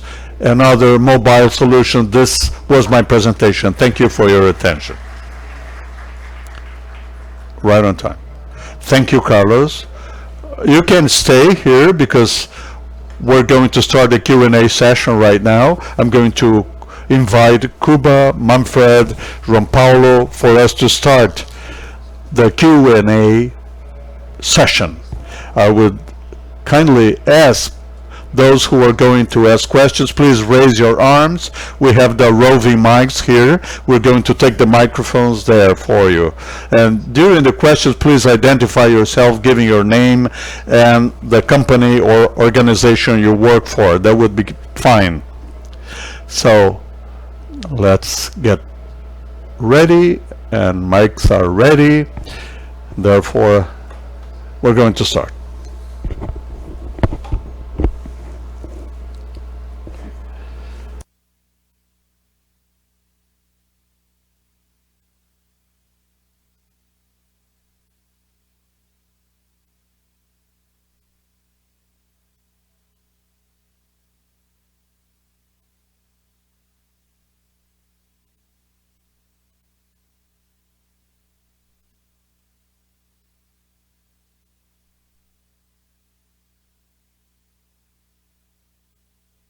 Hello, good morning. This is Lucas Macchioli. Thank you for your presentation. I'm going to ask about the circuit breakers, and Kuba mentioned that. We have a doubt, but trying to understand what is permanent and what is provisional in this competitiveness world where competitors have suffered logistic bottlenecks, and we see a lot of loss of competitiveness having verticalized production like yours.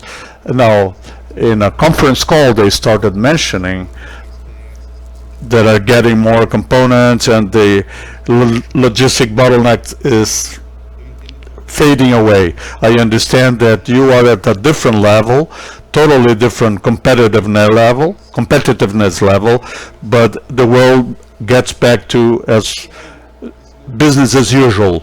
How far is production flexibility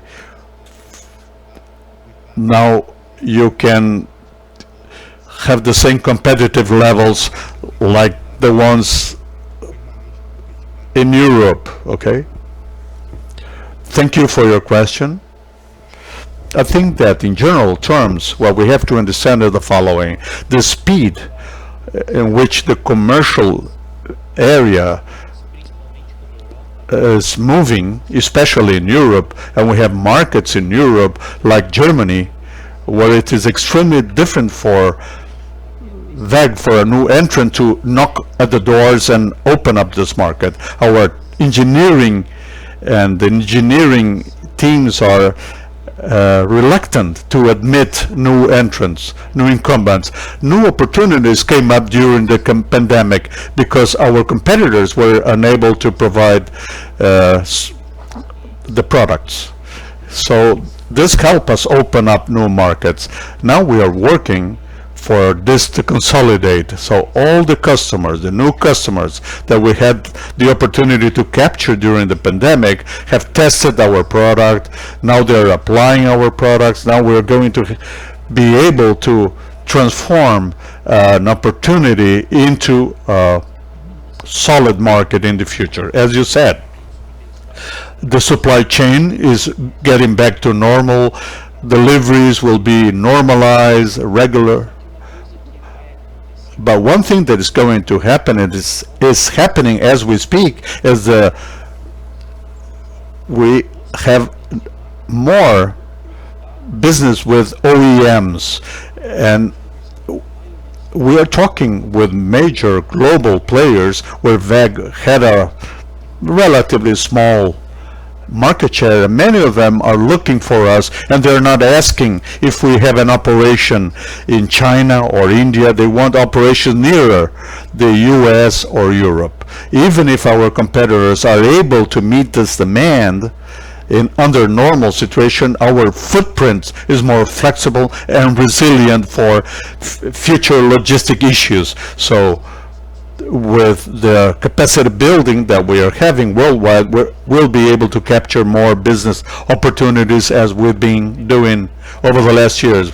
But as the pandemic is overcome, we are going to reduce the pace in which we were capturing new customers.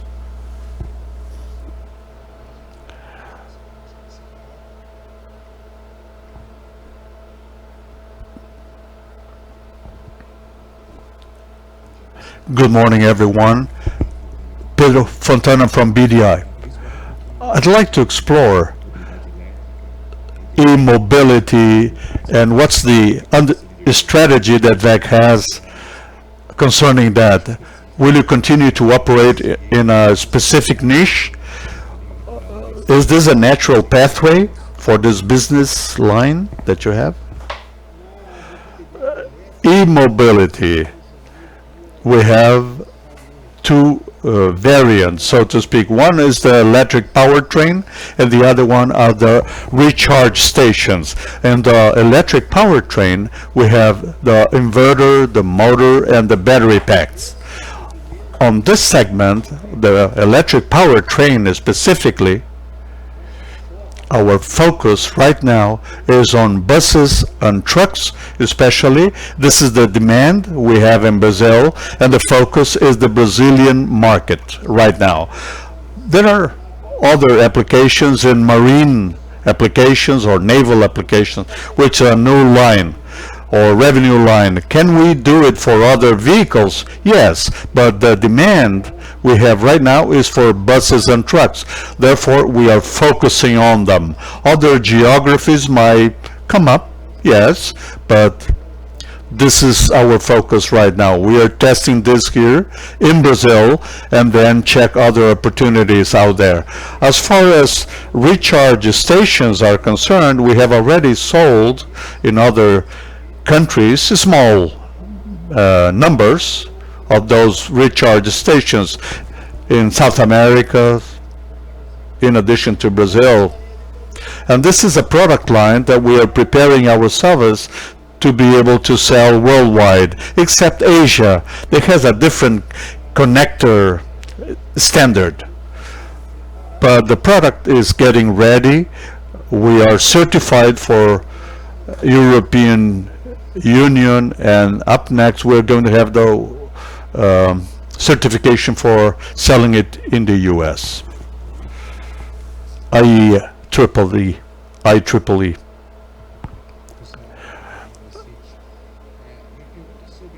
My question has to do with verticalization. It's nice to see how you are verticalized in Mexico and India. For instance, pre-COVID, nobody followed this strategy. So lean manufacturing, and the companies were following that, but you were doing things differently. And now during the pandemic, you've proven to be right. You had less supply chain issues. Do you think that competitors will converge to this more verticalized model like you did here in Jaraguá and in other geographies? And if they do it, how are you going to keep your competitive edge? Thank you.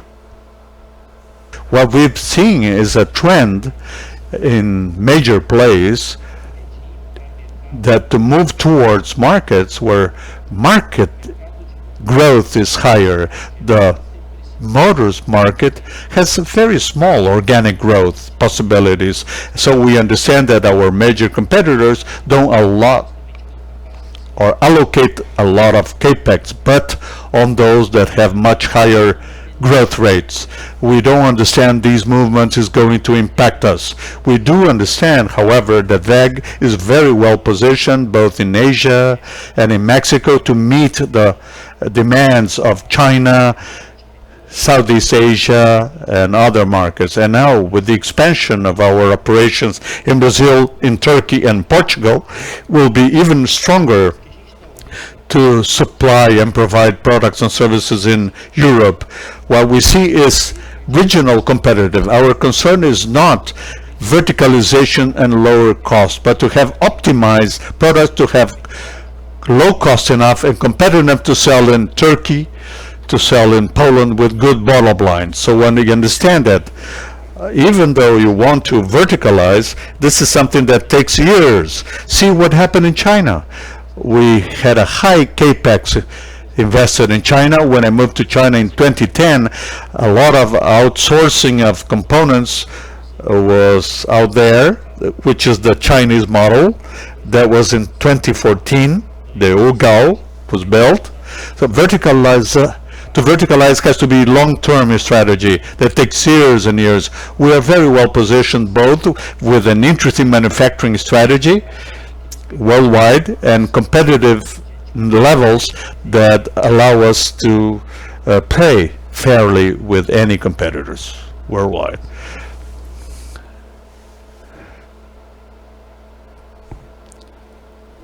Hello, good morning, Lucas Vag from XP. Thank you so much and congratulations for WEG for this WEG Day being held face to face. I'd like to explore the distributed generation business. In 2022-21, big part of the growth came from domestic distributed generation.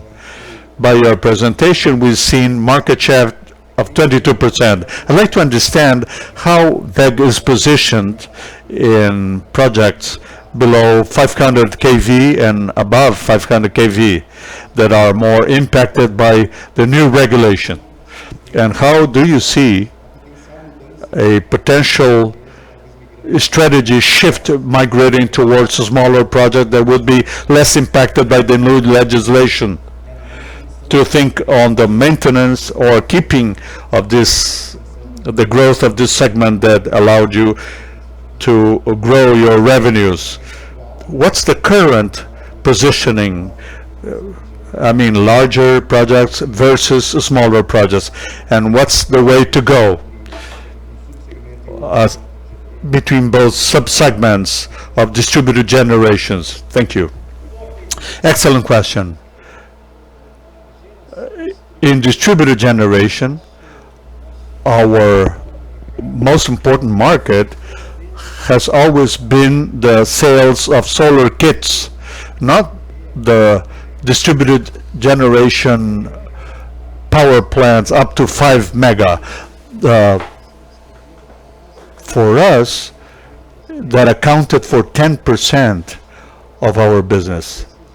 In the last years, this changed because of changes in legislation, and therefore now we are in 30%.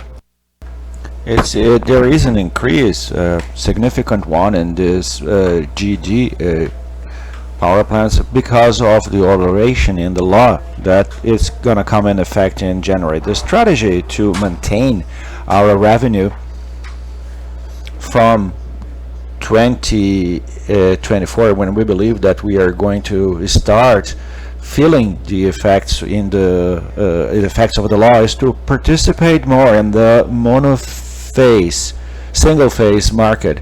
Actually, our integrators, the most participation of them is in the three-phase market of solar kits. So for that, we are developing a line of products that are more dedicated to this single-phase market. We have a specific inverter. For that, we are going to briefly launch a solar module also for the single-phase modules, and for besides the solar integrators, we are developing some distributors specific to operate in the single-phase market. So these people are going to be great distributors to sell to small installers. That is the strategy. I think we have two questions from the front here. Good morning, Lucas Davids from Santander.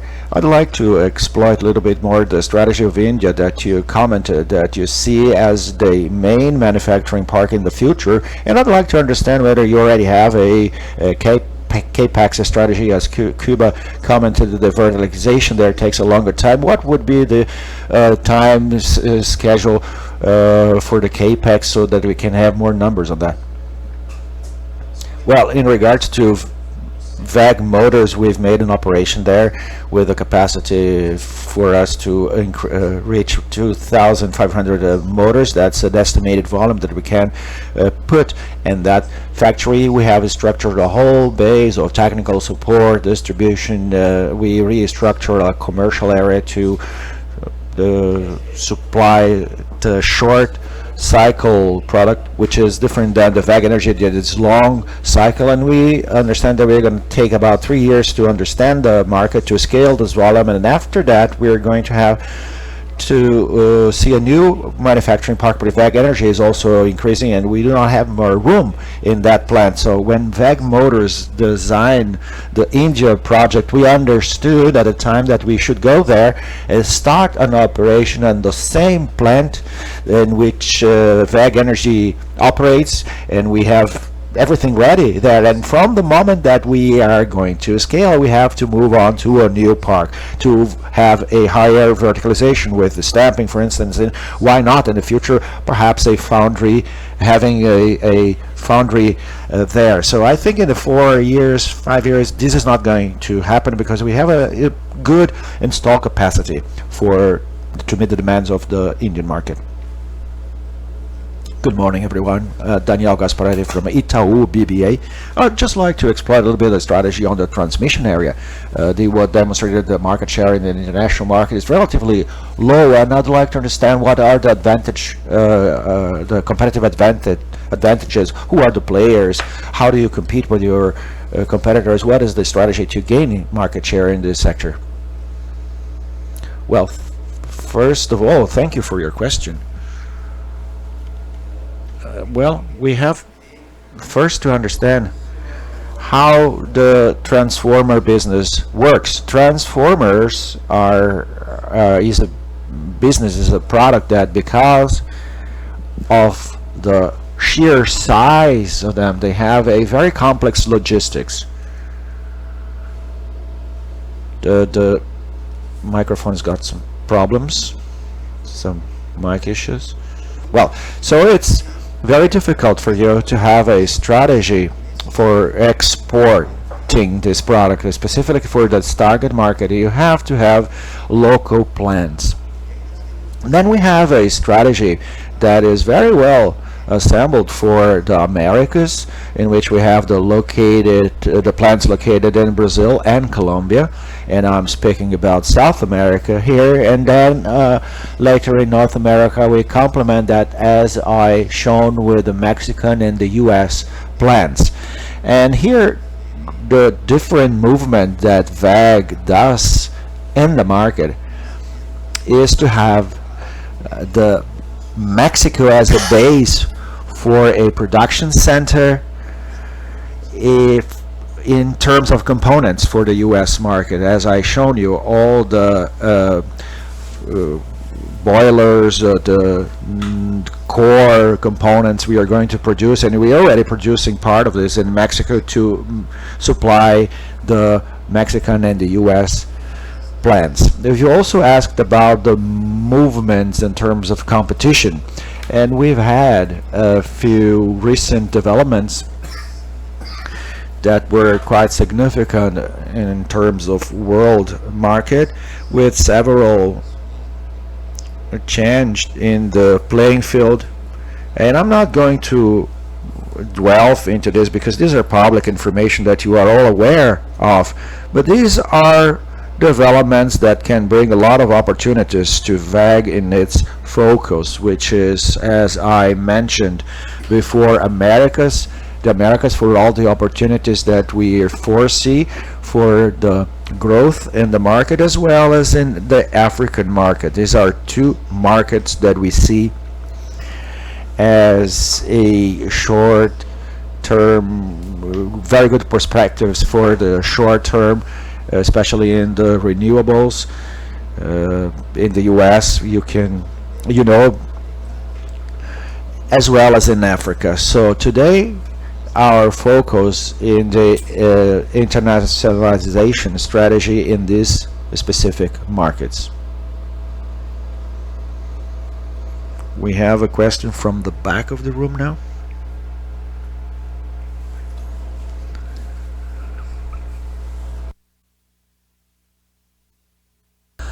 A tour from Lira Investment. Thank you very much for the invitation. There are 3 points I'd like to comment on. First, how is the opportunity for us to do a battery? We already export some to France, but from the vinculation with the wind generation, we have all the oscillation and the difficulties of maintenance in the distribution line. And why not transformers in India, where you have everything in place for making? You already have a foot there. Would be interesting to produce transformers there as well. So actually 2 points that I'd like to raise. Well, in regards to the intermittency of the renewables, both solar and wind generation, actually there is a great opportunity for Brazil to become a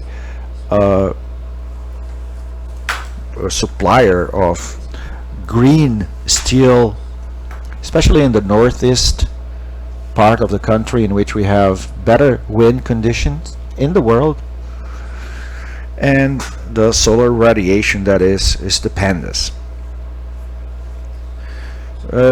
Eventually we will be able to attract, and we were talking about this in the board of AB Eólica, we are going to be able to attract investments, but that has to go through industrial policy. It's not only the wind that is going to solve this problem. To attract this kind of investment in the northeast region of the country, so that we can have power plants to produce green hydrogen with meant to be exported to Europe. That's happening in South Korea with US investment, and I think that here our generation capacity to make green hydrogen is better than in any other country in the world because of our natural resources. But I think that this is still a bit far off. There are some embryo projects, and you also mentioned battery. Battery comes to firm the grids. This green renewable energy or green steel, they can be isolated plants. They do not need to be connected to the national grid. But for the interconnected national grid, battery and long-term storage is necessary in order to solve or mitigate this intermittency of this non-firm renewable supply. And besides the very important hydroelectric power plant, the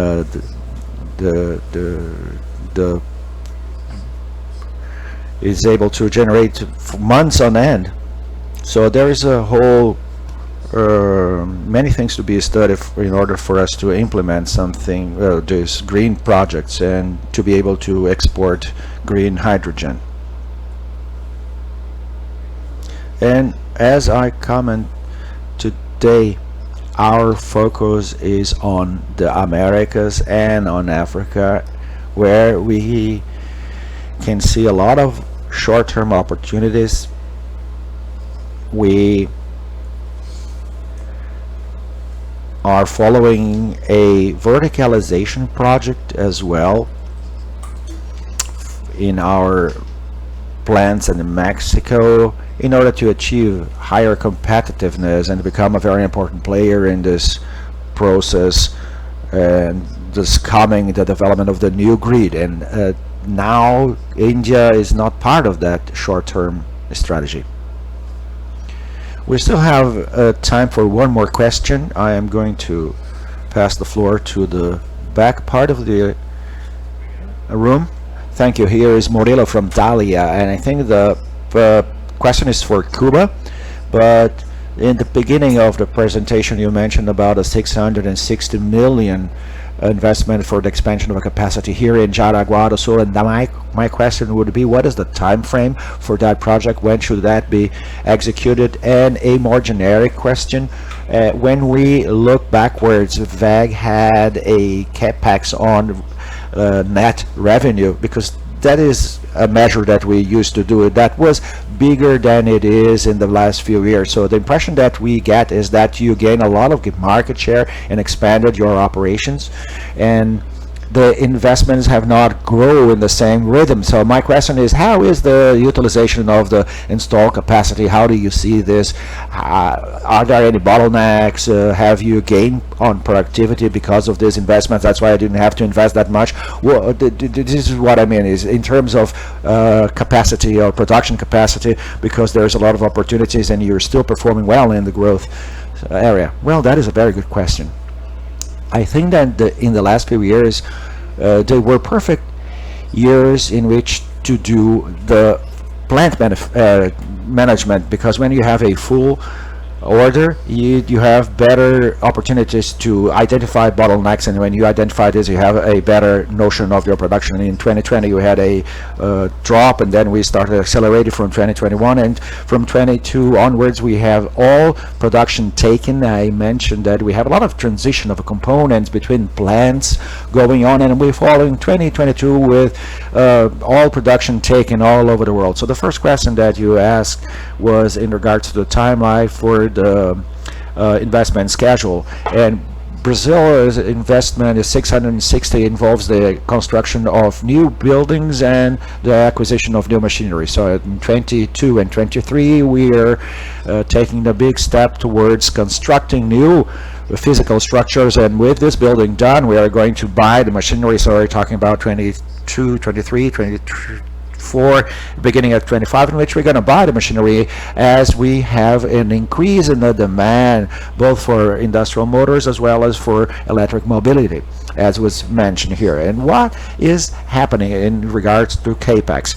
WEG Motors is still investing a great share of the percentage of the investment on raw is the same, and when we look backwards 10 years backwards, we see, but we had a increase of revenues that were very significant. So that somehow is marching together in lockstep, and as we had this increase in revenues in the last few years, obviously we were able to have a better utilization of our plants. Use as well with this, we have several programs that were implemented with worldwide WMS, in which we gain a lot of productivity in all our operations. Today China operation, Mexican operation, Portugal and then Brazil operations are all monitored in a remote way, and we can run benchmarks in the Brazilian plant with any other plant anywhere in the world. And I think that that is something that distinguishes WEG with a vertical production that is able to do that very few other manufacturers are able to do. So there's better intelligent allocation of resources over the capex, using just what makes sense in every country. I think that's it. Salgueiro, we are running out of time. Yes. For us, in order to keep on time, we are going to finish this Q&A session. I would like to thank again the executives here for their presentation. We are going to have a quick interval, and we're going to come back at 11:45. Thank you very much.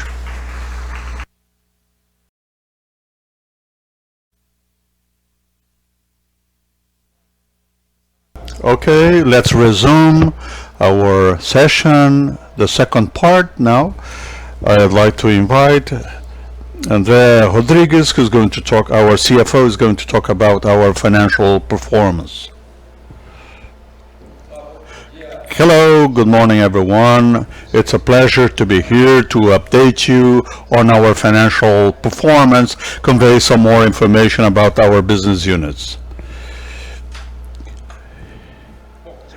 Let's start then. Okay. Talking to you about our growth record. Over the last 2 years, we had a growth rate in average of 16%. I think it's important to convey the information that this growth rate in adversity, like the ones we faced with the downturn in Brazil, deceleration of global economy, the pandemic in early 2020, and now the Russia-Ukraine war. This growth rate, if we consider the last 2 years, we're growing a little above 30%, and the first 9 months of the year, our growth rate is quite attractive at 28.8%. Now, talking in further detail about our business unit, the first point in the 4 business lines that we divulge result is growth rate in 3 of them. And the other thing to be mentioned is the profile between this breakdown between the external and domestic market. Growth in GTD Brazil, generation, solar generation, wind turbines, and good performance of transmission and distribution has changed the profile of revenues relative to the past 2 years. The other point is that our product diversification, market diversification, solution diversification has helped MEG try find new opportunities in different market cycles. For example, the continuity of a good portfolio of short cycle products, both in Brazil and overseas, has helped us in this growth process. And also a good long cycle product portfolio both in Brazil and overseas. Now, getting into the business lines, starting with the industrial electro-electronic motors, which is the most important part, accounting for almost 50% of our revenues.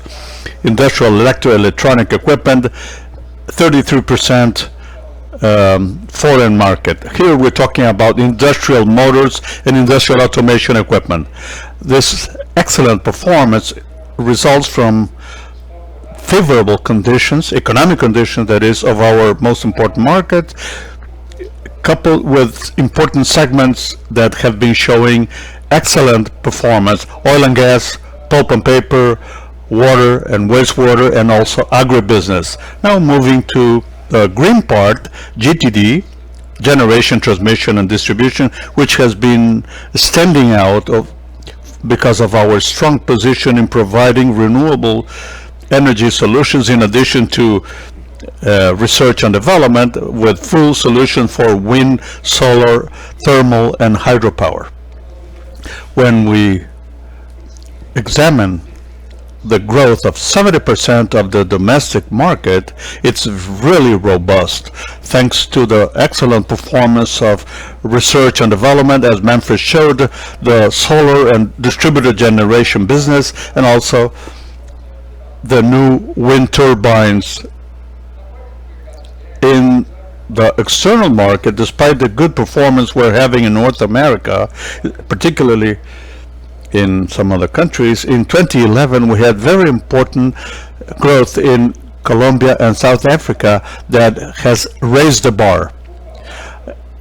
Even a little below last year, this year we are performing very well in the US, and now having our product portfolio been beefed up.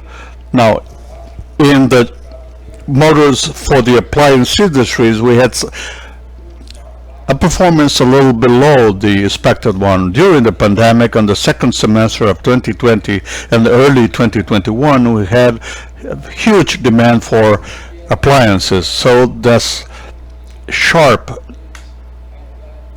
drop was expected, and now we are picking up again and creating the conditions to improve the situation next year. In the external market, in countries like the US and Mexico, where the improvement of economic conditions and our market share has allowed growth in those markets. When we talk about coatings and varnishes, and we're talking about liquid and power industrial coatings and varnishes for industrial purposes as well, the domestic market, a good performance of the markets where we operate and the excellent sales in Latin America has allowed us to have a 30% growth rate. Now, next slide, I'll show you our EBITDA performance, EBITDA margin. In the first 9 months of this year, we have a margin of 18.5%, a little below what we had in the last 2 years. But definitely, this EBITDA margin delivered in the first 9 months is above our expectations. I think it's also important to comment that we are delivering this solid EBITDA margin in a stable scenario, in issues in the global supply chain and also issues in the European economy, and also this is also the result of our productivity enhancement and cost reduction programs. Kuba mentioned the WEG Day 2018. There was a presentation of this program that has been widely publicized, and also the enhancement of our operational capacities and long cycle product improvements and operations overseas. Now I will talk to you about our working capital, where we had been following this historical series, but in 2020 we had an increase of the ratio of operational working capital relative to the revenues, and this happened to our stocks. This was due to a strategic decision made by the company to increase the stock of raw materials and stocks in this period of uncertainty in the supply chain, punishing our performance indicator. And what we showed you this morning proves that this decision brought positive results for the development of our business, and such as market share gains. In this slide, I'm going to talk to you about our investment. In the first 9 months of this year, we invested 672 million reais of investment, an amount that is much higher than the amount we invested in the same period. If we consider the historical series, we invest from 3 to 5% of our revenue, and the focus of our investment, as you've seen, our focus is capacity expansion, internationalization of WEG business, and also investment in modernization in Brazil and automation in Brazil and also overseas. Now moving on and showing you our most important performance indicator, which is ROIC. On the first 9 months of this year, we finished the first 9 months with 27.9%, a very expressive ROIC, which is the result of business development with excellent returns on investment, discipline in capital allocation, and CAPEX programs optimization. Our message here is that we're going to work to deliver ROICs above expectations consistently. Getting to the end of my presentation, I'd like to share with you our dividend distributions, which has been increasing year on year. That is to our more than 400,000 shareholders, and the payout mean is incredible, keeping what we practice over the last years, the earning per stocks. The take-home message that I want to share with you first off, we keep our long-term focus of continuous and sustainable growth. We're going to be able to achieve that thanks to the favorable scenarios we have and the markets where we operate. Through verticalization and financial viability has helped us deliver that consistently over the last years, as shown. The other point to be mentioned are margin of EBITDA that are very attractive.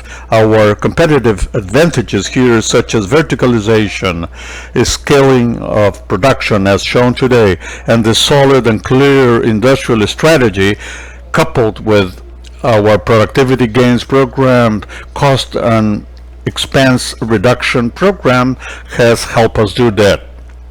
And to conclude, the moment we go through is to the normalization of supply chain, and we want to improve our KPIs. Thank you so much. Now I pass the floor back to Harry. Thank you, André.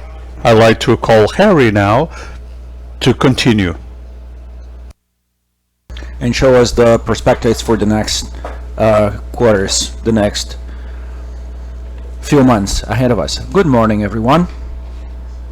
I'd also like to start by manifesting my gratitude, my pleasure to be here back to WEG Day in a presential form.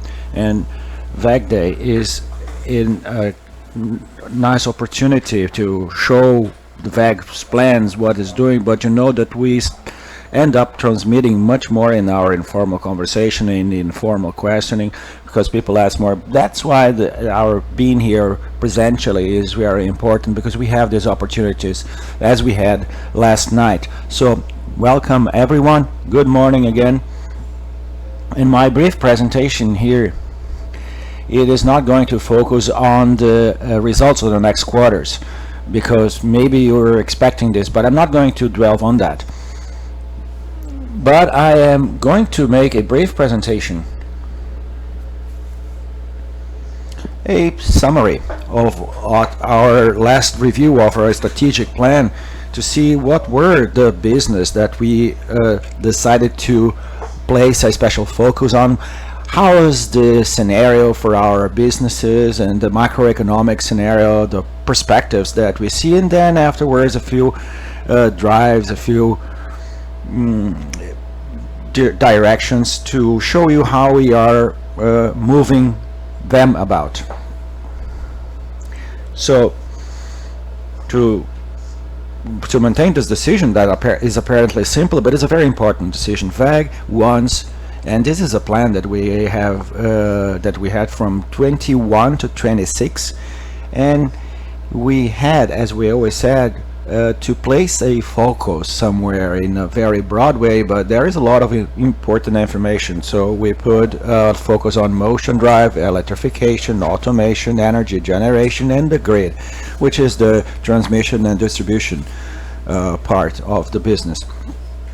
And you can see that here we are bringing a new name here within our market action, our product operation, which is the motion drive, which is a bit different from the strategy that we've been doing up to this moment, and I'm going to dwell on that later on. And with that, we are able to advance in the electrification for a new world of mobility, and you can see WEG marching towards that direction. The world of mobility is set within a two of this business units, which is the power train and motion drive, and electrification encompasses the systems, charging stations, focus of our investment, and also developing digital solutions as a complementary and integrated solution to all WEG businesses. And so these were the topics that we were rediscussing, reassessing, and decided to be our focus. And from them I'm going to speak about the scenarios, but before that I'd like to make a comment on the macro scenario. Without a shadow of a doubt, if we start analyzing economical aspects, which is too much macro, the signals tend to be not very positive. We're talking about inflation, we're talking about interest rate. So this is simple theory. We can see that there is a war going on in Europe, and I was asked many times, how is that impacting WEG? The war by itself impacts businesses in a general way, but on the other hand, we have lots of things happening, not only in the macro trends that favors WEG businesses. And what are the perspectives? The perspectives are positive ones. We have to have a special attention to what may come out of all these political and geopolitical changes, and we have to be very attentive to that. And what we do is redirecting along the way. We have this capacity to redirect our focus not on the businesses, but where we are investing, how we are investing, what sector we are investing in. I'm going to give you examples about the war again, that everyone here is supporting that this will end up soon.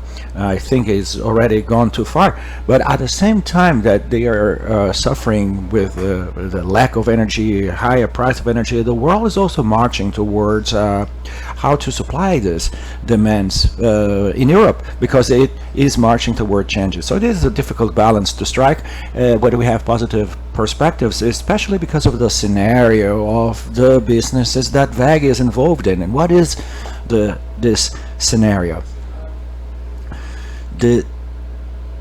Every demand that stem from society, and it's a very strong demand to decarbonize the world, and this decarbonization movement is going to bring more electrification. Electricity is the most efficient way of using energy, and the way to have clean energy for all applications. So the world is going to be more electrified. We can perceive this all over the world in all movements, because this takes more electrification, which leads to more investments in GTD.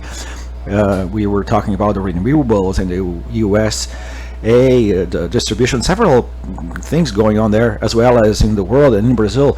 So throughout the world, those investments are going to be at higher levels than were the historical records. In levels of energy, electricity generation, the generation is going to be predominantly renewables.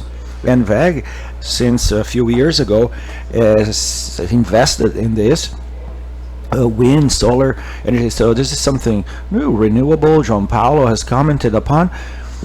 There is a complementary need, which is the way to store this energy. So this demand is going to demand storage system. WEG is also very attentive to this.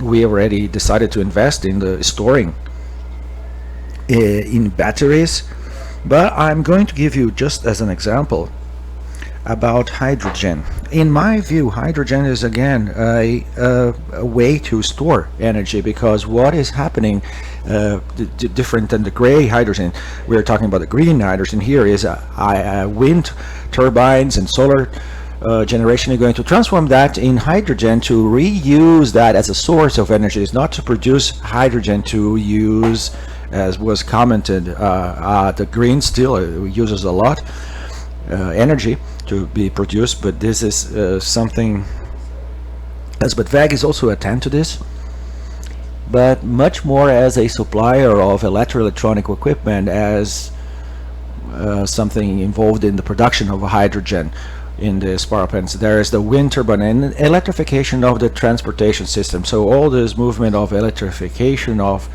transport in the infrastructure of recharging batteries and mining of minerals of transformation, that is something very important. There is no way to make this transformation without mining. You know that we will have to mine for lithium, copper, silver. There is a lot of investment going on in mining, and there will be more than normal in order to make this all viable and reality. More companies are adhering to the commitment to reduce the emission of CO2 as a growing movement. Industries increasingly, when they take this commitment and within the global pact, they start actions within their companies to outsource renewables, to substitute types of polluting energies. And one that is very important is to consume less energy, because when we talk about energy, that is one of the problems of the world today. We have not only to transform the way we produce the energy,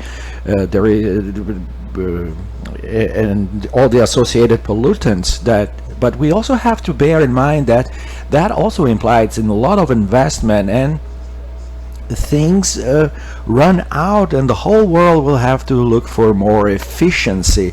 All of us, all the processes have to pursue more efficiency, to use less energy and less resources. That is a great movement, as when we are talking about decarbonizing our economy, is not only substituting fossil fuels for non-fossil, is to be more efficient in all we do and make, is to use less resources. The less resources you use, the more you are contributing to save energy and make it available for essential things and to keep on growing. So this is going to demand, is a business that you already are aware of.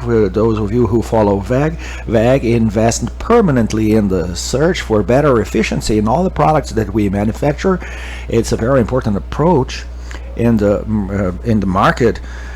Kuba has shown how we are investing this, how our technological advancement is going on in the electric motors. We saw differences in the uses of the resources, the uses of the raw materials, that is enormous with other technology, but a different way of cooling, refrigerating.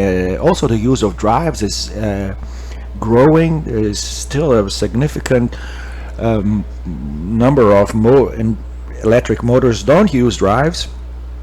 The gearboxes that you gain a lot of efficiency, you save on energy using with drives, and automation and digitalization also. And the motor markets, as I'd like to make a comment, Kuba made a comment here, the drives and automation and motors is the market is going to still grow more than the industrial activity. I just recall this because Johann made a comment on what happened to the motor engine, but historically this is not so. Historically, this market grows more than the GDP, industrial GDP grows, world GDP. The market for this kind of motors, drives,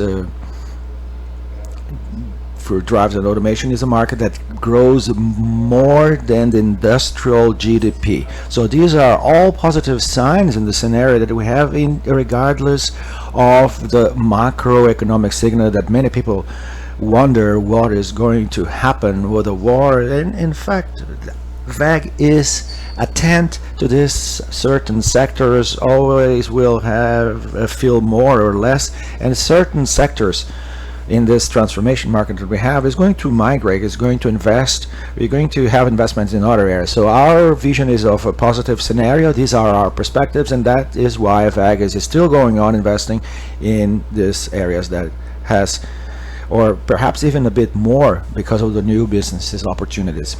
Here actions that I would like to highlight for the coming years that in somehow has been commented here in the meeting. So first is to accelerate, to advance with the transmission and distribution business in the Americas. It has been shown that we have with 3 transformer factories in the United States. We're still investing a lot in Mexico and Brazil, but the United States, we participate in the market, which is our participation is very small, and we are doing well in that market with all the support that we have from Mexico, from Brazil, in terms of fabrication and doing a work in conjunction, and we have a lot of potential to go on growing. That is a highlight that I'd like to make, to continue to advance in the renewable energy business and to invest in the battery energy storage, that is a decision of WEG today. There are several other systems to store energy, but we chose battery, and WEG is going to be analyzing all these other alternatives because it's part of our business. But today makes more sense to store in batteries, because it has inverters, it has battery packs, automation, it has everything in the system. So that is in our expertise. We have to have a special inverter and to become a specialist in battery applications. Electric power train was already commented upon, and an EV charging infrastructure solution, which has already been commented. And to invest and master the most efficient motor and drives technologies, as has been shown, WEG has had a fabulous history in the evolution of these systems, and we are on the top of this technology. To incorporate globally the offer of digital solutions for asset management, and this, in the digital area, we have two strategies. You've seen that WEG today works with software, but software for the industrial area. Our focus in this moment is the industrial area for energy, for digitalization, energy distribution. And Brazil has a lot to evolve in this, and we have several products. But besides this action in Brazil, WEG has already in the international market is incorporating the asset management in all the product offer that it makes. When you're going to do a management of motor substations, it's already incorporated to it in the package that WEG offers internationally, to strengthen the motion drive strategy and to accelerate internationally the business of automation. And I am going to comment this with this slide here. Just I'd like to make clear why WEG is using this motion drive and the internationalization of gear boxes, inverters. The leader. We are second in Latin America because of the United States, but Brazil is an absolute leader in the United States. We have a relevant participation. We are the second player with a relevant participation. In Europe, we also have a relevant participation. We are the third player there. And in Asia, we are around 4th, 5th place, but we are investing a lot to grow in Asia. You can see our investments in China, you can see our investment in Asia as a whole, in India, in Southeast Asia. We are investing a lot in order to grow more rapidly in this region, which is our important focus of our strategy. And this position in WEG has conquered this. You've always hear WEG speaking about oil and gas, mining, salmon, which is very strong areas. Countries that produce this, the market share of WEG is very important in this producing countries, and especially of more general applications of rotary machinery, ventilators, pumps, and this is where WEG stands out in the international market. But in Brazil is different. In Brazil, for you to have an idea, WEG is a has an important agricultural market. Is the second market for consumption of motors after oil and gas and pumps. Is machinery for agriculture, and WEG needs now to establish the strategy to work in processes of food and beverages, food as a whole, management of materials. And why did WEG wasn't so strong in these sectors? Because these segments normally demand motors and drives and gearboxes, and WEG has started a plant in Austria, and here a gearboxes, and we have a ready factory, and it's a more aggressive strategy with more synergy that we classify here as the manufacturer of machines, which is the manufacturer of machinery and equipment machinery for processing food products, for cooling and refrigeration systems. So these we're calling motion and drive. We have rotatory, motion, oil, gas, mining, and we are starting to address this in a very little bit different way, using all of the technologies that WEG has to increase the participation with machinery manufacturing. There's a lot of potential for us to do so. So this, and I was satisfied that was how Manfred and Kuba presented this, because we need a lot of synergy. We need to work in conjunction in approaching the market, several different applications, and then we have for two actions that we have here, these 2 points, these directions here, that were first the separation of WEG automation. I think Manfred has mentioned upon WEG automation. We have created a new business unit called WEG Digital and Systems, and the system area itself that is going to be responsible for this new division. Digital and Systems, then you can see here that is highlighted in bold. Digital solution system for industry, infrastructure and energy systems, as Manfred has mentioned, is #1 in electromechanical construction for the industry. It's a leader in the market, and this is what we call systems, because apart from electromechanical construction, you have automation, you have Scala, several softwares, and WEG is an applicator of this. So this is what we used to call systems, and this is going to be under this new unit, along with the new systems that we have specific names for, which is the battery storage system and electric mobility systems. For us here is a motion drive, but each application is going to be a system, is going to be a specific development for each type of OEM for the automotive industry. So we need a lot of engineering, a lot of applications, so we are there as well. So also to have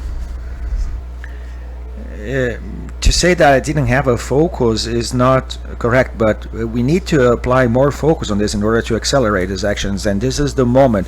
So our new COO Carlos Grillo is here today. He is leading this digital solution within automation, so he's still with digital solutions now. The system area was transferred the battery storage energy in order to give more focus, and we grow faster in that way. And on this side, on the automation, you can see drives and control, and then we have products for company center of business. WEG automation here, drives and controls is what we have within this strategy of motion drive, along with gearboxes and motors. We want to strengthen our structure out there in order to work in synergy in conquering segments that WEG did not have the participation as it has in pumps, oil, gas and mining. We have to grow there, and as a start and for this new restructuring, I think Manfred commented the AG front for this restructuring. For example, our head office or chief office, the COO of the WEG Motors and Automation. The center is based here, the HQ is here in Jaraguá do Sul, and they are transferring this office. Manfred is transferring his office to Europe, along in Italy, along with Jeffra, and Kuba is transferring his office to the United States from January onwards. So you can see there is Europe and the United States, in order for us to implement and to study in conjunction, to have more participation in the day-to-day of this country, to see eventual possible restructuring, in order to make this strategy more successful and to be more aggressive, and to look for machinery manufacturers to offer something in conjunction in these three motors, gearboxes. So they're transferring their offices there. It's the office itself that has been transferred so that we can strengthen this. This is a temporary solution. Also because of G from Manfred is one more executive that is going there to work in conjunction with all the offices in Europe to increase the synergy as well as in the United States.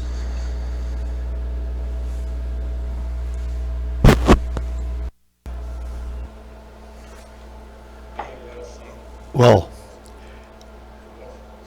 now I brought robotization and digitization of operations. Once I was asked about capex and investment. WEG has something really clear. We have to invest to grow. You know, do we have a continuous sustainable growth rate? This is our flag. We have to grow. We invest in new businesses. We invest heavily, and we are investing ever more on robotization and digitization systems for productivity gains and enhancement of our competitiveness. A lot was said about competitiveness and reduction of costs of our high voltage motors, etc. But this is not for us to make more machines. The key word here is competitiveness. If you are competitive, you're going to gain it. If you're not, you have to become competitive and increase in volume, and then you have this virtuous cycle turning. This is an example. Those of you who attended the last WEG Day, this is an example of digitization within WEG. As we develop products for digitization of our customers, we are also taking this digitization journey within WEG and other actions to become ever more competitive. An example of robotization. In 2010, we had 10 years in a row growing fourfold and fourfold and fourfold. In 5 years' time, we have to have 4 times more than our base, and this has been speeding up. The other example of digitization, and we have this product to sell. You can see here that in 2018 we invested 300,000 reais. In 2019 we invested 645,000 reais, which is 945,000 reais, and the result today in the effective use of equipment in the wire manufacturing plant evolved as such, and we are now saving 21 million reais because of that. This is digitization, the collection of information, and by doing so we have an excellent performance. I usually say the following: when you are responsible for managing something, you have to list what are the indicators you want to achieve, you have to select them, and then you follow it, and you don't over collect information otherwise it gets in the way. Today at the plant we have to collect the maximum information possible, because you are not only going to learn, but through IA is going to do the work for you, and it will tell you where you have to focus. You can have it all because the data collection and the analysis through IA is going to help you focus, to prevent downtimes and so on and so forth, and as this evolves you are improving over time. This is what WEG believes is offering in our platforms and the software management. systems that we are offering our customers in Brazil, and this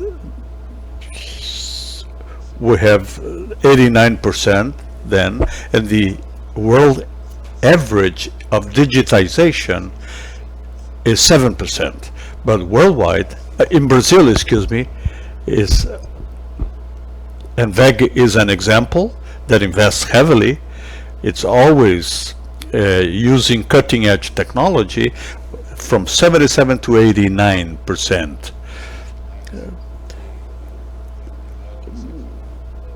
So this is another piece of information of all the investment that we have. And yesterday Kuba was asked about investment in India and capex and so on and so forth. It's the following. Historically, WEG has had an investment percentage, continuous and sustainable development. This has been our strategy. Of course, once in a while you have to invest some more, but the average considers a longer cycle. Sometimes you need to invest more but this varies the percentage, but the average is kept at that percentage. Have you shown the percentage of investment? Have you shown it? 5%, right? Now it's a little more. And WEG is always reinvesting, either by automating or investing on a new technology or on innovation or on new business. This has been our history. A plant in India. So the faster we succeed, the better for everyone. Exception to a foundry, with the sole exception of a foundry, these are modular investment. You create lines of investment. So we are going to invest on a business that will give us good ratio between investment and revenues. So this percentage of our investment is specifically for robotization, process improvement, and is a significant amount considered to what others invest elsewhere.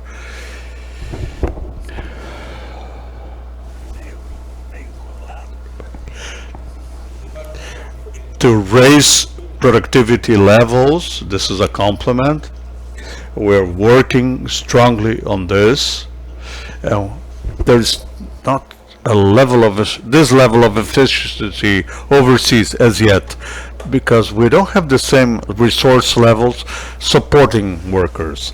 That's why we are insisting to achieve the same level as the one in Brazil, and to strengthen the WEG culture and ESG actions. Well, a lot has been discussed about WEG culture, and the best description or definition of what a company's culture is all about is the way the company does things. WEG does it in a co-management, through co-management with the commitment of all workers, all stakeholders, and thanks to this engagement of commitment, we are able to overcome challenges.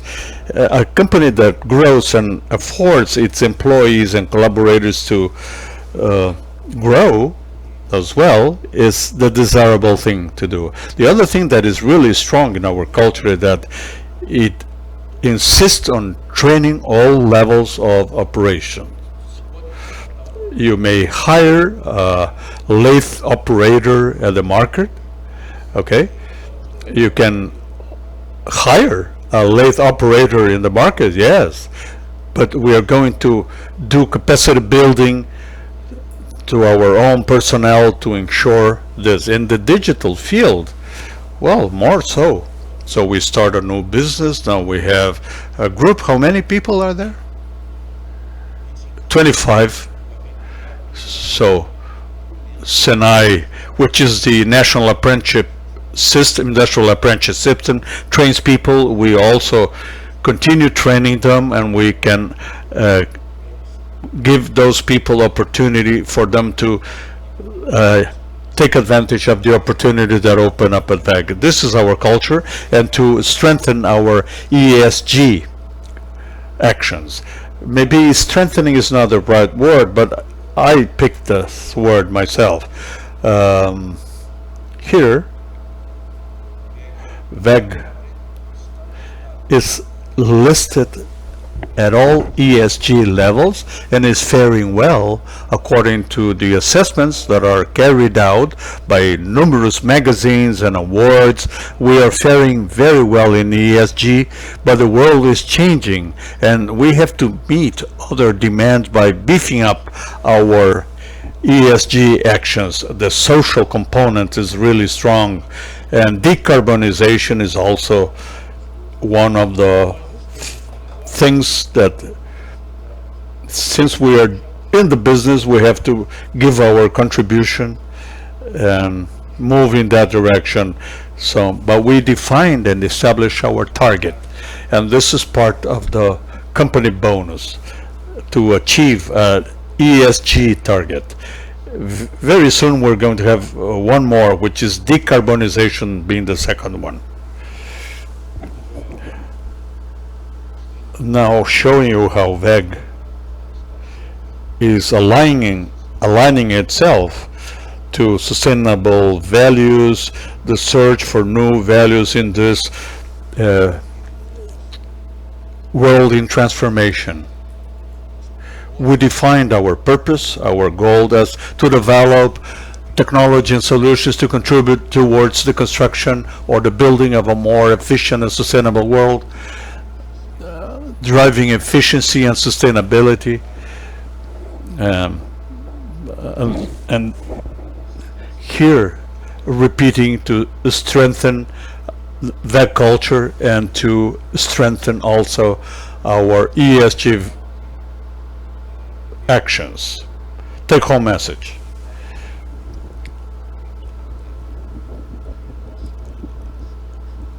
Our major goal is to continue to grow sustainably,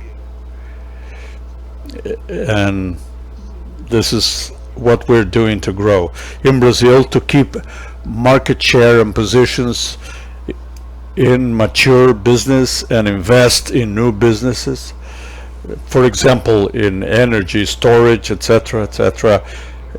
I would like to mention something about WEG automation. WEG automation, the electrification part of the company, in all the products it has, is standouts in the Brazilian market as a leader in some product lines. But by using this position, we are little by little offering products in two direction, a technological synergy or a market synergy. For a market to try and achieve two-digit organic growth in all regions by winning more sharehold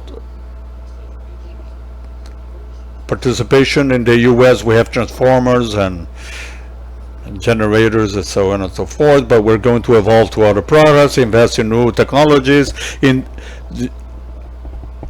operational excellence, the competitiveness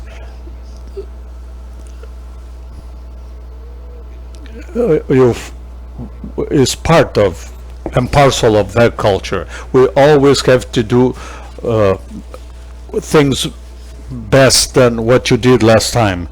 This is part of our founding fathers' culture. This is part and parcel of our culture.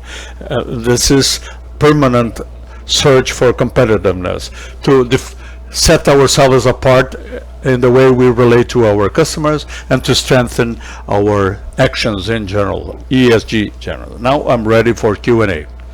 I think I spent more than 30 minutes to make my presentation.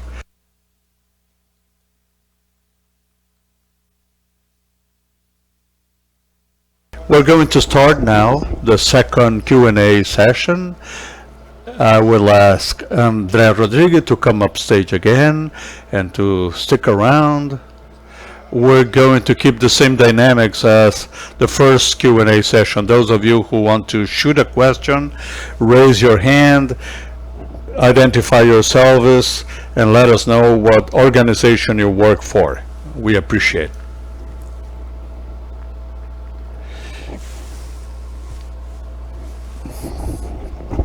We have one back there.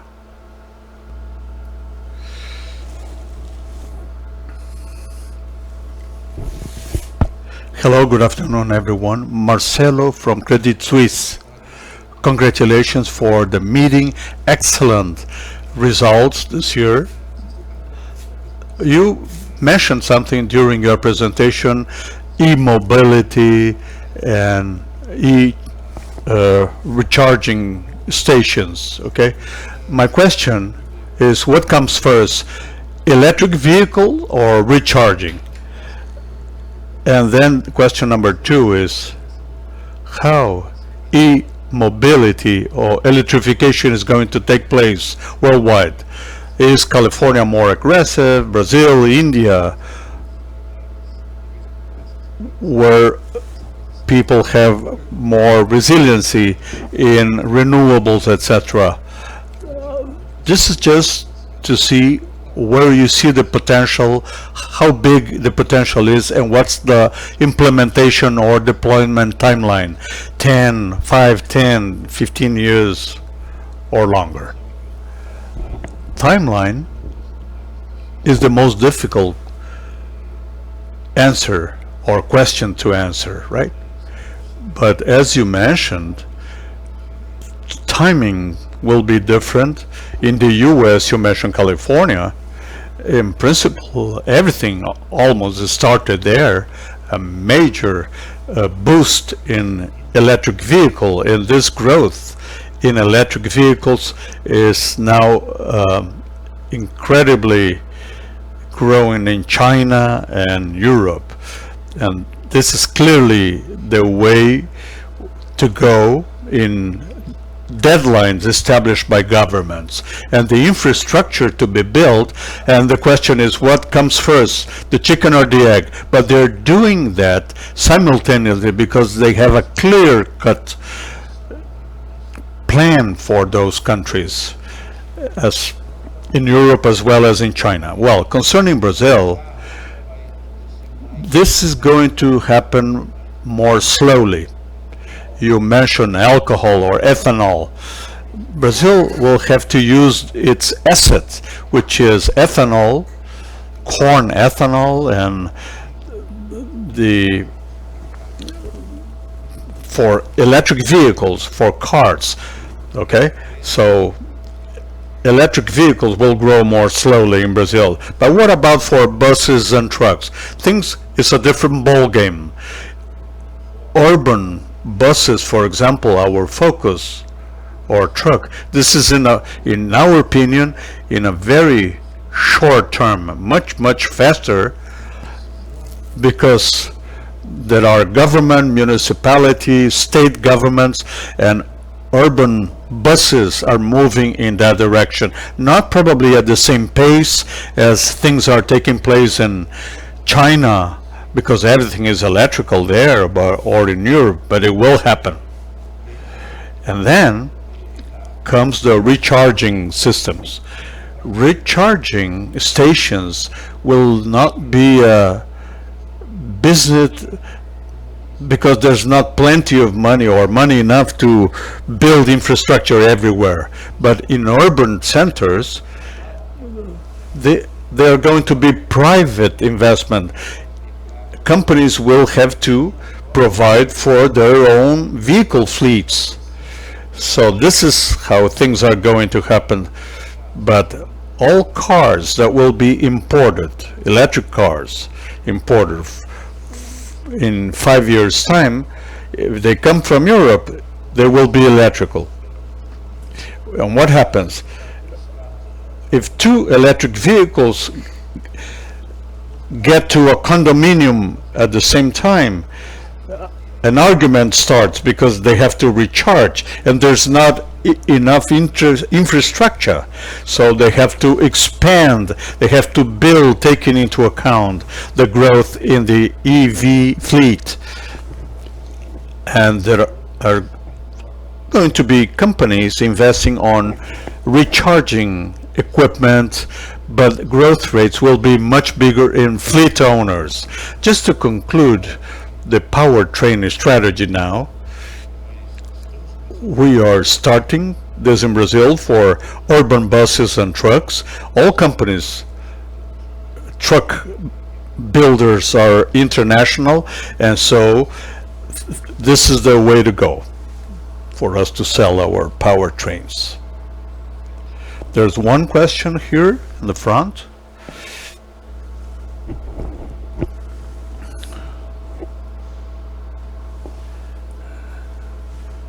Good morning. Thank you for your presentation. I would like to understand how is the budget planned in WEG because of the different fronts that you can invest, and being 3.5% of your revenues. These are 3-5 year cycles, or is by the expected level of return on invested capital? WEG has, well, we had a strategic plan, and it was a 10-year plan. Now it's a 5-year strategic plan because of the market volatility, because of pandemics and logistic issues. So we list all initiatives we believe that are going to take off, and after discussing and providing inputs, all initiatives that make sense for WEG's strategies are shortlisted, and we show how much the investment it will require. WEG investment per region, okay, either in Turkey or in India or elsewhere, is projected in the 5-year plan, and we make estimates of that. And as far as ROIC, we know that we have mid-term or longer term ROIC, but some products take a little longer than others. It depends on when things are going to happen. For example, the e-mobility market, when it is going to take off truly. So for us not to miss out the opportunity and to build our position in that market. And this is how we discuss new businesses, and investment and implies in increasing our capacity, productive capacity.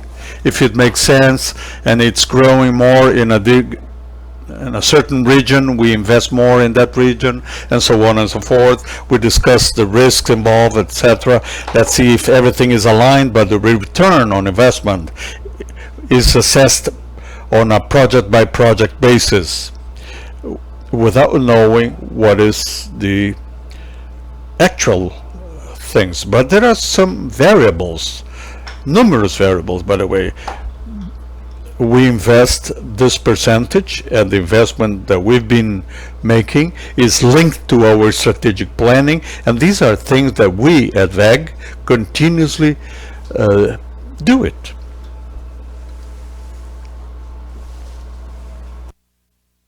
We have one more question from the front here. Good morning, everyone. I am Renata Cabral from Citibank, and my question is in regards to automation. A lot was spoken about it, and I understand that this is an area which is a bit different to WEG in the sense that it is going to involve services. It does involve service software. So my question in regards to what is the ambition of WEG and the markets in which it is inserting itself in a deeper way, which I understand is Europe and the US market, given the transfer of the offices to these places. So what would be your ambitions in also analyzing the competitors in these markets? It seems to me that the CAPEX investment is a bit bigger than this 3 to 5% that you mentioned in general terms for WEG? Is it to be expected a increased capex for this focus in automation that you're going to give? Automation that you're referring to is the digitization or the inverters, or both? Sensor with digitization, everything. Well, what I see is this strategy for inverters and automation in terms of what has been done so far. These investments are going to be within the natural cycle of investment in this, around 5 to 6% of our revenues, and this is the digitization. It's still hard to tell, but I don't believe that is going to change the profile of WEGs, because our strategy, as we previously mentioned, for digitization, we started with mass. It was not in the software. WEG was always an applicator of software. Now is manufacturing. We brought the mass, and our focus is now in Brazil. We have the digital platform, but it has to do with the actual business. So software is something new in this strategy, the global strategy of WEG. It's a management system.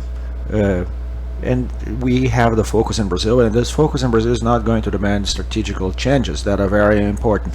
But depending on the success of this strategy, WEG may think about other mergers or acquisitions in this software area.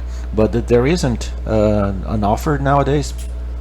And the digitization has to be inserted within our growth strategy in the automation,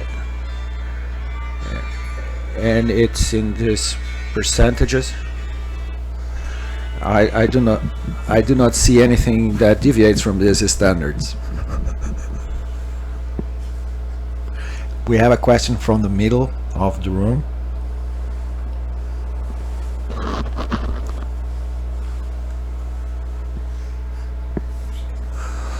Thank you for the space and congratulations on this event, Igor. We know that the macro scenario is contributed. It's a more difficult, and new opportunities come up in such conditions. And we know that you have always had a very clear mind about acquisitions, to enter new markets or new sectors. And I would like to understand what business unit of yours generates this opportunity to amplify the product portfolio in a scenario that we have, tighter scenario that we have, because I believe still there's some space in these movements of migrating the management to Europe and the US. They actually will tap some opportunities, and I'd like to understand whether this is actually happening, and what is your mind about this in the sense of new acquisitions, specifically in terms of acquisitions. And you have said specifically said that WEG has done this or access new markets in technologies. Yes, WEG is permanently evaluating opportunities for businesses that may bring a technological fit or may open up access to new markets. It was asked, why does WEG doesn't do more acquisitions? But WEG's strategy, actually, as you can observe, is not been to pursue acquisitions in gigantic acquisitions. These are acquisitions in which you buy and incorporate into the company, in which you don't have a shift in the strategy. WEG is, as in the example of Diether, separating 43 million euros in revenues. This is the intention that WEG has today. With this kind of business, in this M&A, it's a tool similar to what we are applying nowadays. So that's our mind. We have another question from the back of the room now. Gabriel Fidalgo from Citibank. Thank you for this event. And I have a question, I think that in line of what my colleagues have already mentioned, thinking towards the end of the presentation, we're talking a lot about ESG, and at the end of the day, the company is putting commitments to that end, but at the same time, some of the main clients of the company are working in the sectors that are contribute a lot to generation of CO2. So how does a company deal with these two movements in the segment that is trying to become more ESG and working with sectors that are not so much, and work with investments in technologies geared toward the sectors consume less carbon? How does WEG help? How can they help? How can you help your clients improve in that, and what levels of investment should the company do in order to achieve that?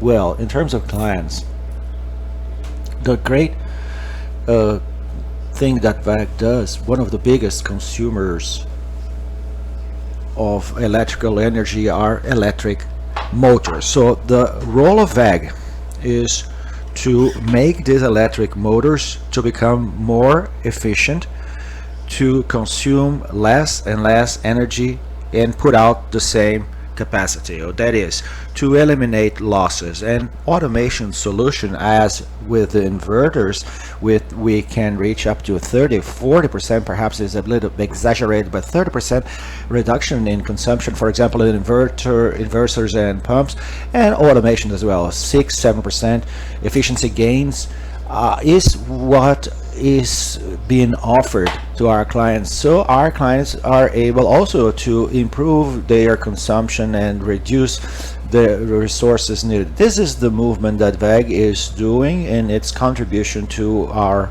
clients. This is what I can answer, but all of this will happen in a gradual way.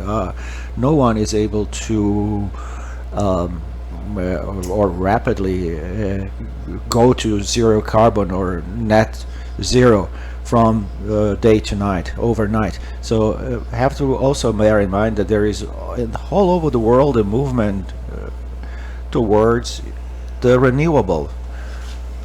So our clients, at the same time that are going to gain on efficiency, are going to pursue themselves sources of renewable sources of energy, and then you close the loops. If they have the consumption of renewables, be it solar, wind, whatever, and all the consumption is optimized, they're going to end up there. So this is the movement that is taking place. We have another question here.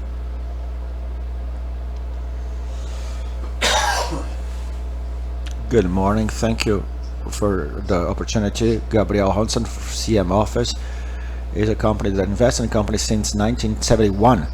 And the question is from the configurations that were seen yesterday, specifically about hardware and software aligned to the verticalization of the company. It seems to me that is designing a very important competitive edge, along with all these opportunities for the growth opportunities out there. And within the company, how do you deal with this process, and what is the percentage or the level that you are able to address a sale of a mining, for instance, but to embed in these products the digitization features? How mature is the company towards that? Well, depending on the sector. When we are talking about mining or oil and gas, these people are companies that are very mature, so they're able to pursue more efficiency and efficiency gains towards their decarbonization goals. So the approach that I think is easier, that is easier, and the manufacturing sector is a bit harder. There are a lot of things that still need to be done in this sector, and that needs more work so that they can understand the offer of WEG, and by understanding this to start calculating their returns on the investment. So this is how I see.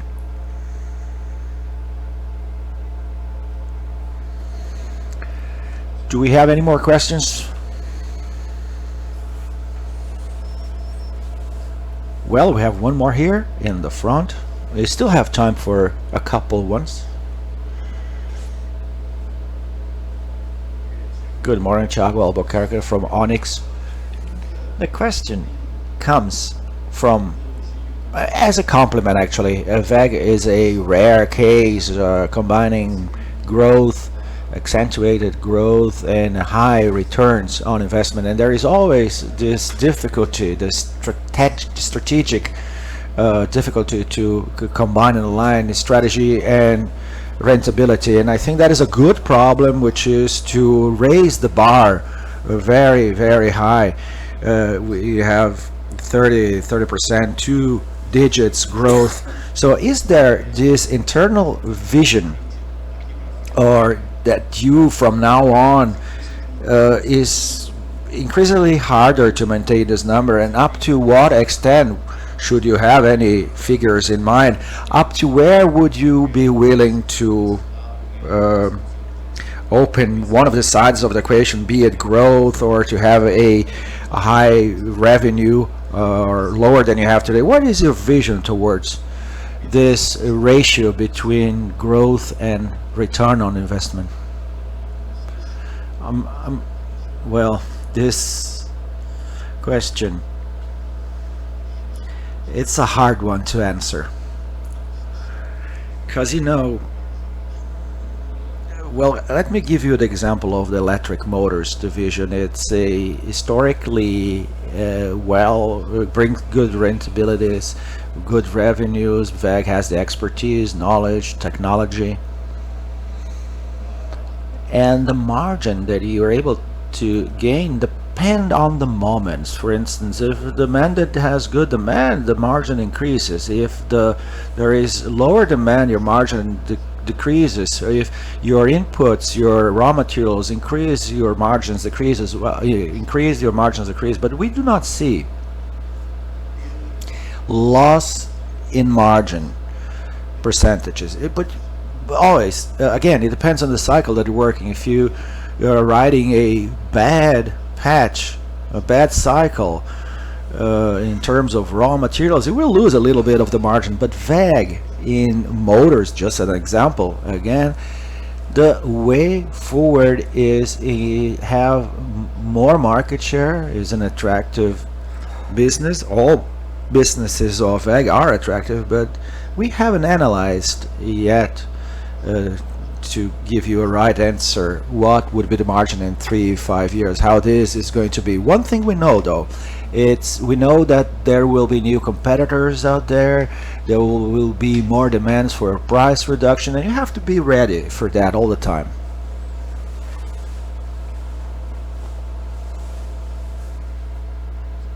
We still have time for one more question, should there be?